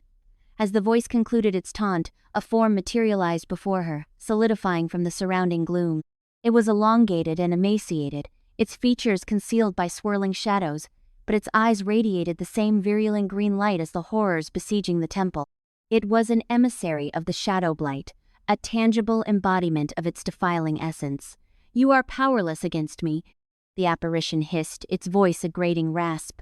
"You are too frail, too exposed. You are shackled by your history, weighed down by the scorn of others." Alara stood firm, her heart hammering against her ribs. She could feel the Shadow Blight probing her consciousness, seeking out weaknesses, exploiting her doubts, but she would not yield. She had journeyed too far, sacrificed too much, to succumb to its insidious grasp. "I am not the person you perceive me to be," she retorted, her voice trembling slightly but resolute. "I am not the frightened child you seek to manipulate. I am Alara, and I am a guardian." She brandished the star shard, its radiance flaring with renewed vigor. The artifact's energy surged through her, a tidal wave that pushed back against the encroaching darkness. The shadowy figure recoiled, its form momentarily dissolving. "You cannot fathom the magnitude of the power you command, child," it snarled. "It will devour you as it did those who preceded you." "I know no fear," Alara proclaimed, her voice ringing with conviction. "I embrace my destiny. I will wield this power to safeguard the Whisperwood, to shield the world from your blight." Outside, the conflict raged on. Kael fought with the ferocity of a caged lion, his staff a blur of light and force. But the creatures were unrelenting, their sheer number overwhelming. The barrier he had erected flickered and buckled, on the verge of collapse. Alara could feel Kael's strain, his dwindling reserves. She knew she had to intervene swiftly, before the blight consumed him entirely. Focusing her will, Alara channeled the artifact's power through the star shard. She would not permit the darkness to triumph. "This temple will crumble," the shadowy figure roared, lunging towards Alara, "and you will be buried within its ruins." Alara met the onslaught head-on, her eyes blazing with defiance. The star shard hummed with untapped potential, poised to unleash its full might. The fate of the Whisperwood, the fate of the world, hung precariously in the balance. The shadowy figure lunged, its taloned hand reaching for her throat. Alara evaded the attack with a swift, practiced maneuver. She raised the star shard, and a lance of pure light erupted from its apex, striking the figure squarely in the chest. The figure emitted a tortured scream. Its form spasmed violently, the shadows swirling around it like embers fading to ash. It stumbled backward, its eyes burning with a mixture of hatred and pain. "This is far from over," it hissed, its voice a mere whisper. "This is merely the first encounter. The blight will engulf everything, and you will be powerless to stop the deluge." With a final, desperate expulsion of energy, the figure dissipated, dissolving back into the ether. But Alara knew it was not vanquished, merely weakened. It would return, more formidable and more resolute than before. She turned her attention to Kael, her heart pounding with apprehension. The barrier he had summoned was fracturing, the creatures pressing inward with each passing second. She had to assist him, or all would be irrevocably lost. Summoning her strength, Alara extended her hand, directing the star shard's energy outward. A wave of luminescence flooded the temple entrance, repelling the creatures with staggering force. They recoiled, hissing and screeching, their forms momentarily destabilizing in the purifying glow. Kael stumbled backward, his face ashen and drawn. He gazed at Alara with a mixture of wonder and relief. "Thank you," he managed, his voice raspy. "I don't know how much longer I could have contained them." "We are far from finished," Alara replied, her eyes sweeping the blighted forest. "This was merely a prelude of what is to come. The Shadow Blight will not concede defeat readily." We must be prepared for its inevitable return. She understood that the true conflict had only just commenced. The Shadow Blight was a fearsome adversary, and its power swelled with each passing sunrise. But she was no longer the timorous girl who had been banished to the Whisperwood. She was a guardian, empowered by artifacts of old, and she would not waver in her commitment to defend the land from encroaching darkness. Alara peered into the depths of the Whisperwood, her connection to the star shard deepening, preparing for the inevitable conflict ahead. The power within. The temple shuddered, not from the marauding blight spawn, but from the untamed force coursing through Alara. The sunstone, nestled against her breast, radiated a heat that battled the creeping frost of the Shadow Blight. Moonpetal, clutched tight in her left hand, emitted a serene, pulsing luminescence, a defiant spark against the encroaching gloom. And in her right, the star shard hummed, a bottled cosmos eager to unleash its celestial fury. Resistance is futile, child. The Blight's voice hammered, an invasive mental violation, a serpent coiling around her sanity. You are frail, fractured, forsaken just as they predicted. Glimpses, unwelcome and sharp, flashed behind her eyelids. Scornful visages, accusatory gestures, the implacable gates of Oakhaven slamming shut. The mental intrusion intensified. They judged you correctly, Alara. You are worthless. She faltered, the combined artifacts suddenly an unbearable weight. Doubt, an old adversary, threatened to drown her. At the threshold, Kale, his face ashen but unwavering, fought with desperate grace, his staff a whirling vortex of energy, repelling the relentless tide of corruption. Each movement was economical, precise, honed by years of dedication, yet Alara saw the lines of exhaustion etched deep in his face. He couldn't withstand them forever. No, she choked, banishing the haunting visions. She centered herself on the sunstone, drinking deep from its vital essence. She recalled the yielding earth beneath her feet in the Whisperwood, the resinous tang of pine after the rain, the quiet sanctuary she had discovered in solitude. I am not broken, she asserted, her voice shaky but resolute. I am not frail. A shadowy figure materialized before her, a towering specter swathed in obscurity, its eyes twin embers of malice. A grotesque parody of humanity, a warped mirror reflecting her deepest insecurities. Behold yourself. The entity sneered, venom lacing its tone. Clinging to baubles feigning heroism. You are a leper, Alara, an exile. No one will ever accept you. The Blight's barbs were like slivers of ice, piercing her spirit. She envisioned her father's disappointed countenance, heard the villagers' hushed accusations of witchcraft, felt the sharp sting of rejection. The specter extended a taloned hand, its touch promising annihilation. Alara recoiled, but held her ground. She squeezed Moonpetal, its soothing radiance a balm against the Blight's poison. She remembered the rustling willows, the gentle creatures of the wood who had embraced her without hesitation, Kale's steadfast friendship. You are mistaken, she countered, her voice gaining strength. I am not alone. She focused her will, channeling the artifact's power, drawing on the ancient energies resonating within her. The sunstone blazed, Moonpetal glowed with an unearthly incandescence, and the star shard vibrated with latent force. The air crackled, distorting the specter's form. This power, it is not yours to wield, the entity hissed, a tremor of fear in its voice. You are unworthy. It belongs to those who need it, Alara snapped back, her voice ringing with newfound conviction. It belongs to the Whisperwood. It belongs to me. She raised the star shard aloft, its facets catching the light, scattering it in a dazzling spectrum. The temple filled with an ethereal radiance, obliterating shadows, repelling the advancing darkness. I am not who you perceive me to be, Alara declared. I am Alara of the Whisperwood, and I will not succumb to fear. Her silver eyes ignited with fierce intensity, a beacon of hope against the encroaching night. The light intensified, swelling until it suffused the entire temple. The spectral figure recoiled, its form dissolving and fracturing. No! It howled, its voice fading to a whisper. This is not the conclusion. With a final surge of energy, Alara unleashed the combined power of the artifacts. A wave of pure light cascaded through the temple, purging it of the Shadow Blight's taint. The Blight creatures outside shrieked in agony and fled, retreating into the abyss. The light ebbed, leaving Alara breathless but unbroken. The temple was still, save for the labored breathing of Kael, who leaned heavily on his staff, his face pale but a relieved smile playing on his lips. "Alara," he breathed, his voice raspy. You prevailed." She lowered the star shard, her hand trembling. The sunstone and moon petal throbbed softly against her skin, their energy receding. She gazed at her hands, her silver eyes still faintly luminous, and saw not the hands of a rejected outcast, but those of a protector, a guardian. "It is not finished," she stated, her voice filled with newfound resolve. "This was only the beginning." Kyle nodded, straightening. "Then we prepare," he said. "We gather our strength, we confront the darkness as one." He approached her, his gaze filled with warmth and admiration.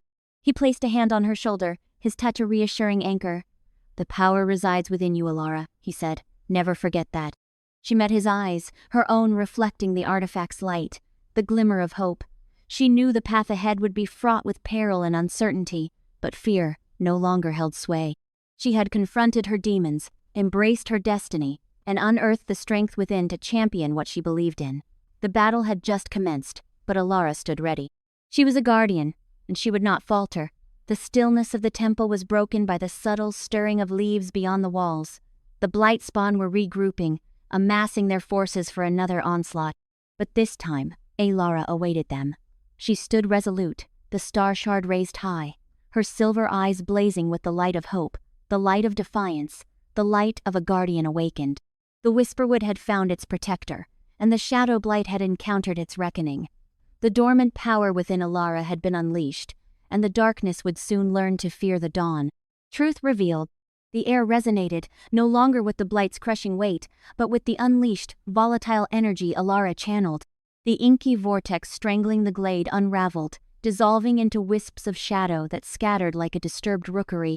Alara wavered, the sunstone a furnace against her chest, the moon petal's cool touch soothing her palm, the star shard throbbing with contained light at her side. The artifacts combined might have repelled the encroaching gloom, yet victory felt precarious, a house of cards threatening to tumble. Exhaustion lined Kale's face, yet his eyes blazed with relief as he offered her a steadying hand. "Alara, you did it. You pushed it back." Gratefully, she leaned on him, her breath hitching in her throat. "But it's not gone," she breathed, barely audible. "I still sense it, lurking, waiting." As if summoned, the dissipating shadows reformed, solidifying into a solitary, towering figure cloaked in midnight. Diminished, yes, but radiating a chilling malevolence that settled like frostbite on the glade. "Impressive," the blight's voice boomed, a gravelly resonance that vibrated within her very core. "You command the artifacts with skill, little guardian. But power alone is insufficient. Knowledge is key, and you, Alara, are woefully ignorant." Straightening, Alara shook off the weariness, threatening to engulf her. "What do you mean?" The shadowy figure chuckled, a sound that grated like rusted hinges. "You fancy yourself a savior, champion of this insignificant wood. You are nothing more than a piece on a board, a tool to be spent. You cling to a fabricated past, a comforting story about your parents, but you know nothing." Kale advanced, his hand instinctively finding the grip of his sword. "Don't listen to it, Alara. It's preying on your fears, trying to weaken you." "Silence, cur!" the blight snapped, its gaze flicking towards Kale. "Your loyalty is touching, ultimately inconsequential. The girl deserves to know the truth, however bitter." The blight's focus returned to Alara. "You believe your parents perished protecting you from the village's prejudice, yes? That they were simply casualties?" Alara's brow furrowed. "They sacrificed everything for my escape. What other explanation could there be?" The blight's form seemed to twist, as if savoring her confusion. "Sacrifice indeed, but not as you perceive it.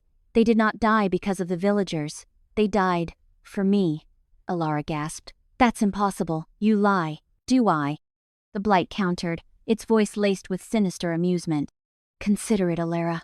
Why were you shunned? What made you different? Why did whispers follow you even in infancy? It wasn't merely fear, little guardian. It was recognition." The blight paused, letting its words fester. "Your parents were not simply unfortunate victims, they were initiates. They grasped the true nature of the shadow blight, its immense power, the danger it posed.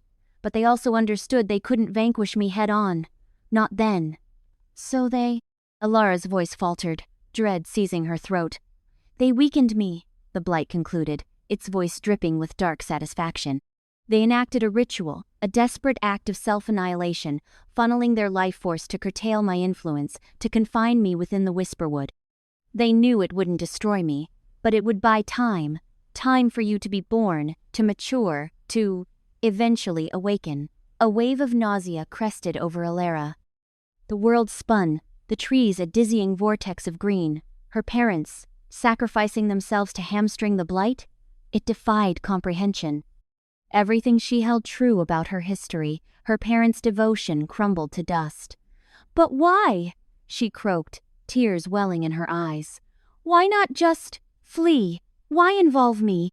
"Because you, Alara, are the linchpin," the Blight declared, its voice tinged with a strange blend of resentment and anticipation. "You are a descendant of the Shadowborn Guardians, the only lineage able to wield the artifacts and ultimately to expunge me from this realm. Your parents understood this. They knew their sacrifice would merely postpone the inevitable, that one day you would rise to confront me. But they hoped, foolishly, that you would be formidable enough to succeed where they failed." Kale's grip on her arm tightened. "Alara, disregard everything it says. It seeks to demoralize you, to turn you against yourself." Alara tuned him out, her gaze riveted to the shadowy figure. "So, they exploited me? My entire existence? A means to an end?" "Not entirely," the Blight conceded, its tones softening, almost seductively. "They harbored affection for you, of a sort, but their love paled in comparison to their duty, to their dread of my power. They perceived you as a weapon, a tool to be honed and released, and now, here you stand, prepared to fulfill your destiny." "No," Alara whispered, shaking her head fiercely. "No, it's a lie." "Is it?" the Blight pressed, its wraith-like form encroaching. "Reflect on your life, Alara. Were you ever truly cherished, truly accepted, or were you perpetually an outcast, a pariah, branded by the very power you now command? The villagers feared you, your parents exploited you. And now Kale, your loyal companion, views you as merely a defense against the encroaching darkness." Sword drawn, Kale positioned himself between them. "Stay away from her!" Ignoring him, the Blight remained fixed on Alara. "You are alone, Alara. Always have been, always will be. Embrace the shadows, embrace the power coursing through your veins. Join me, and together we can remold this world in our design." Tears streamed down Alara's cheeks, distorting her vision. The Blight's words were poisonous darts, twisting and festering in her soul. Doubt clawed at her, whispering insidious questions. Had her parents genuinely loved her, or had she been a mere pawn in their desperate scheme? Was she doomed to solitude, forever burdened by her lineage? A wave of grief crashed over her, threatening to submerge her. Grief for her parents, for the life she believed she had, for a love she may have never known. Yet beneath the sorrow, a spark of fury ignited. Fury at the Blight for its deceit and manipulation. Fury at her parents for the burden they bequeathed her. And fury at herself for allowing uncertainty to take hold. "No," she declared, her voice trembling but resolute. "You're wrong. I am not alone, and I am not a weapon." The Blight emitted a mirthless chuckle. "We shall see, little guardian. We shall see." The shadowy figure unraveled into a cloud of darkness that dispersed amongst the surrounding trees, leaving Alara and Kael alone in the clearing. The air remained thick with the Blight's lingering presence, but its suffocating weight had eased slightly. Alara crumpled to her knees, the artifact slipping from her numbed fingers. She was drained, physically and emotionally, but the Blight's revelation threatened to break her. Her parents, their sacrifice. It had irrevocably altered everything. Kael knelt beside her, placing a comforting hand on her shoulder. "Alara, are you all right?" She looked up, her eyes flooded with anguish and bewilderment. "I don't know what to believe anymore, Kael. Everything I held to be true, it was all a fabrication. The Protector's destiny." The Blight's insidious words echoed, a venomous undercurrent threatening to drown Alara. Her parents' sacrifice, not a shield against the villagers' cruelty, but a calculated forge to temper her into a weapon. The revelation struck her like a physical blow, leaving her gasping. Kael's steadying hand was immediate as she faltered. "Don't heed him, Alara," he urged, his voice a beacon in the churning darkness of her mind. His usually vibrant green eyes were shadowed with fatigue, yet his grip remained a constant. He thrives on uncertainty, on despair. He contorts reality. Or did he merely reveal it? The question gnawed at her, a tendril of doubt coiling around her heart. Gazing at Kael, his face etched with concern, another wave of sorrow broke over her. Was her life a tapestry of deceit? The loving foundation she'd believed in now felt like a gilded cage. He speaks truth, doesn't he? She breathed, her voice a mere whisper against the sighing of blighted leaves. They never cherished me, only the potential weapon I represented. Kael's hold tightened. That's untrue. My heart knows the selfless nature of their love. How can you be so confident? Tears welled. You never knew them. Kael's gaze softened, tinged with sadness. Perhaps not directly, but I recognize the protective ferocity of true love. They gifted you their lives. What greater testament could there be? To fulfill a higher aim, she snapped back, bitterness coloring her tone. To weaken the blight, I was merely a tool. A peal of laughter, chilling and triumphant, erupted from the blight, resonating through the corrupted woods. You glimpse the truth, little guardian? Embrace your ordained path, ally with me, and together we will sculpt this world anew, improved beyond measure. Alara squeezed her eyes shut, battling the insidious pull of his words. He sought to shatter her, to exploit her anguish and puppet her will. She felt darkness seeping into her thoughts, whispering alluring promises of dominion, of vengeance. Yet beneath the pain, the uncertainty, the dread, a spark ignited. A flicker of defiance, the same tenacious spirit that had sustained her through years of alienation and solitude. Images flooded her mind. The villagers, their faces contorted by fear and prejudice, and the pain they inflicted, but also the few who had offered kindness, a simple smile, a helping gesture. She thought of Kael, his unwavering trust, the comfort and acceptance she'd found in his presence. And then the Whisperwood itself, its ancient majesty and vibrant life, now stifled and twisted by the blight's corruption. The sprites and dryads, the talking creatures, all facing extinction under the shadow's relentless encroachment. They needed her. They needed the Guardian. Not as an instrument, not as a player in a timeless game, but as a shield, a protector. She faced a chasm of choice, and in that instant, recognized that her fate was not preordained. It wasn't an inheritance, forced upon her by parents or the blight. It was a path she could forge for herself. She inhaled deeply, air filling her lungs with newfound resolve. Opening her eyes, the silver within blazed with unprecedented intensity. "No!" she declared, her voice ringing clear and resolute, slicing through the blight's mocking laughter. "I will not join you. I am not your weapon. I am the guardian of the Whisperwood, and I will safeguard it, even if it requires your destruction." A roar of fury ripped from the blight, shadowy tendrils lashing out like whips. Alara stood firm, her silver gaze incandescent. She focused on the pain, the grief, the rage, channeling it into a surging tide of raw power.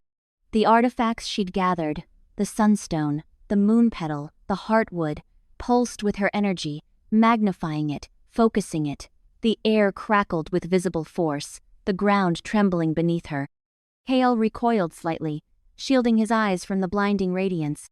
Alar raised her hands, and a lance of pure, argent light erupted from her eyes, piercing the gloom and striking the blight at its dark heart. A piercing shriek of agony echoed as the shadowy entity recoiled, the light searing its essence. The blight's form flickered erratically, its tendrils recoiling as the silver beam intensified. Cracks spiderwebbed across its shadowy armor, exposing the void within. The air around it rippled and warped, as if reality itself was unraveling.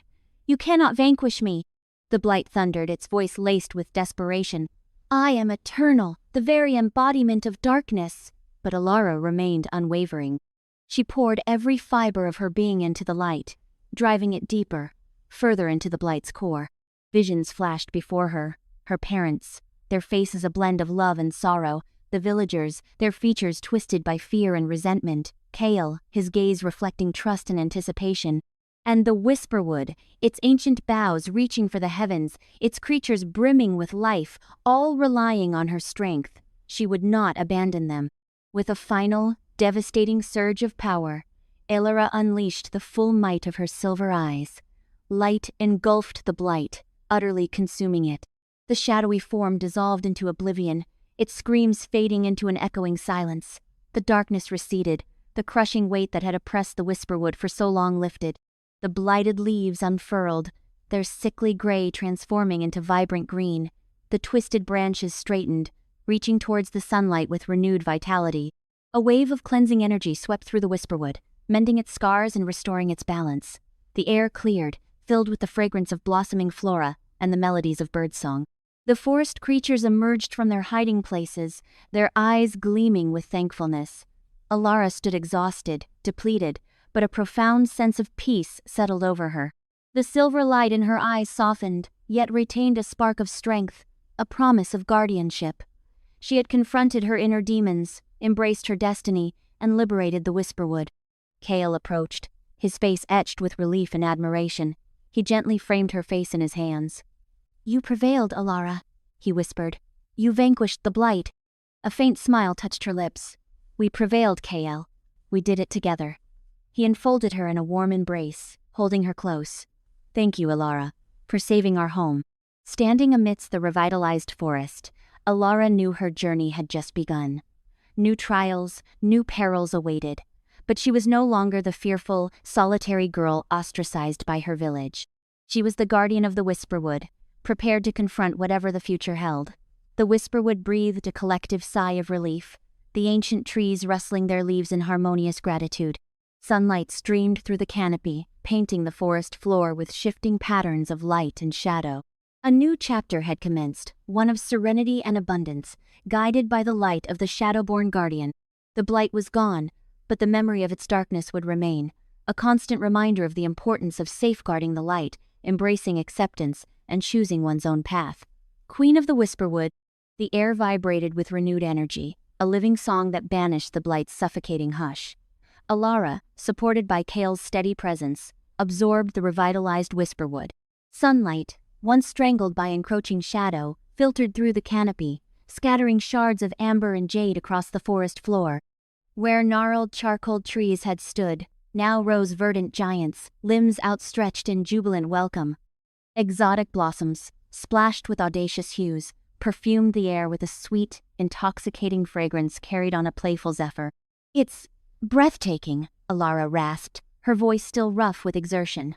Traces of the blight's insidious whispers lingered, chilling reminders of twisted accusations, but their power had waned. She had confronted, refuted, and ultimately conquered them. Kale's fingers tightened around hers. "You brought this back, Alara. You saved us." His gaze, usually composed with royal bearing, now blazed with naked admiration and a deeper emotion that quickened her pulse. With a weary smile, Alara shook her head. "We did this together. You were there, every step. I couldn't have managed it on my own." A low chuckle rumbled from him, like wind rustling through leaves. "Perhaps, but it was your inner fire that drove back the darkness, your resilience that held the corruption at bay."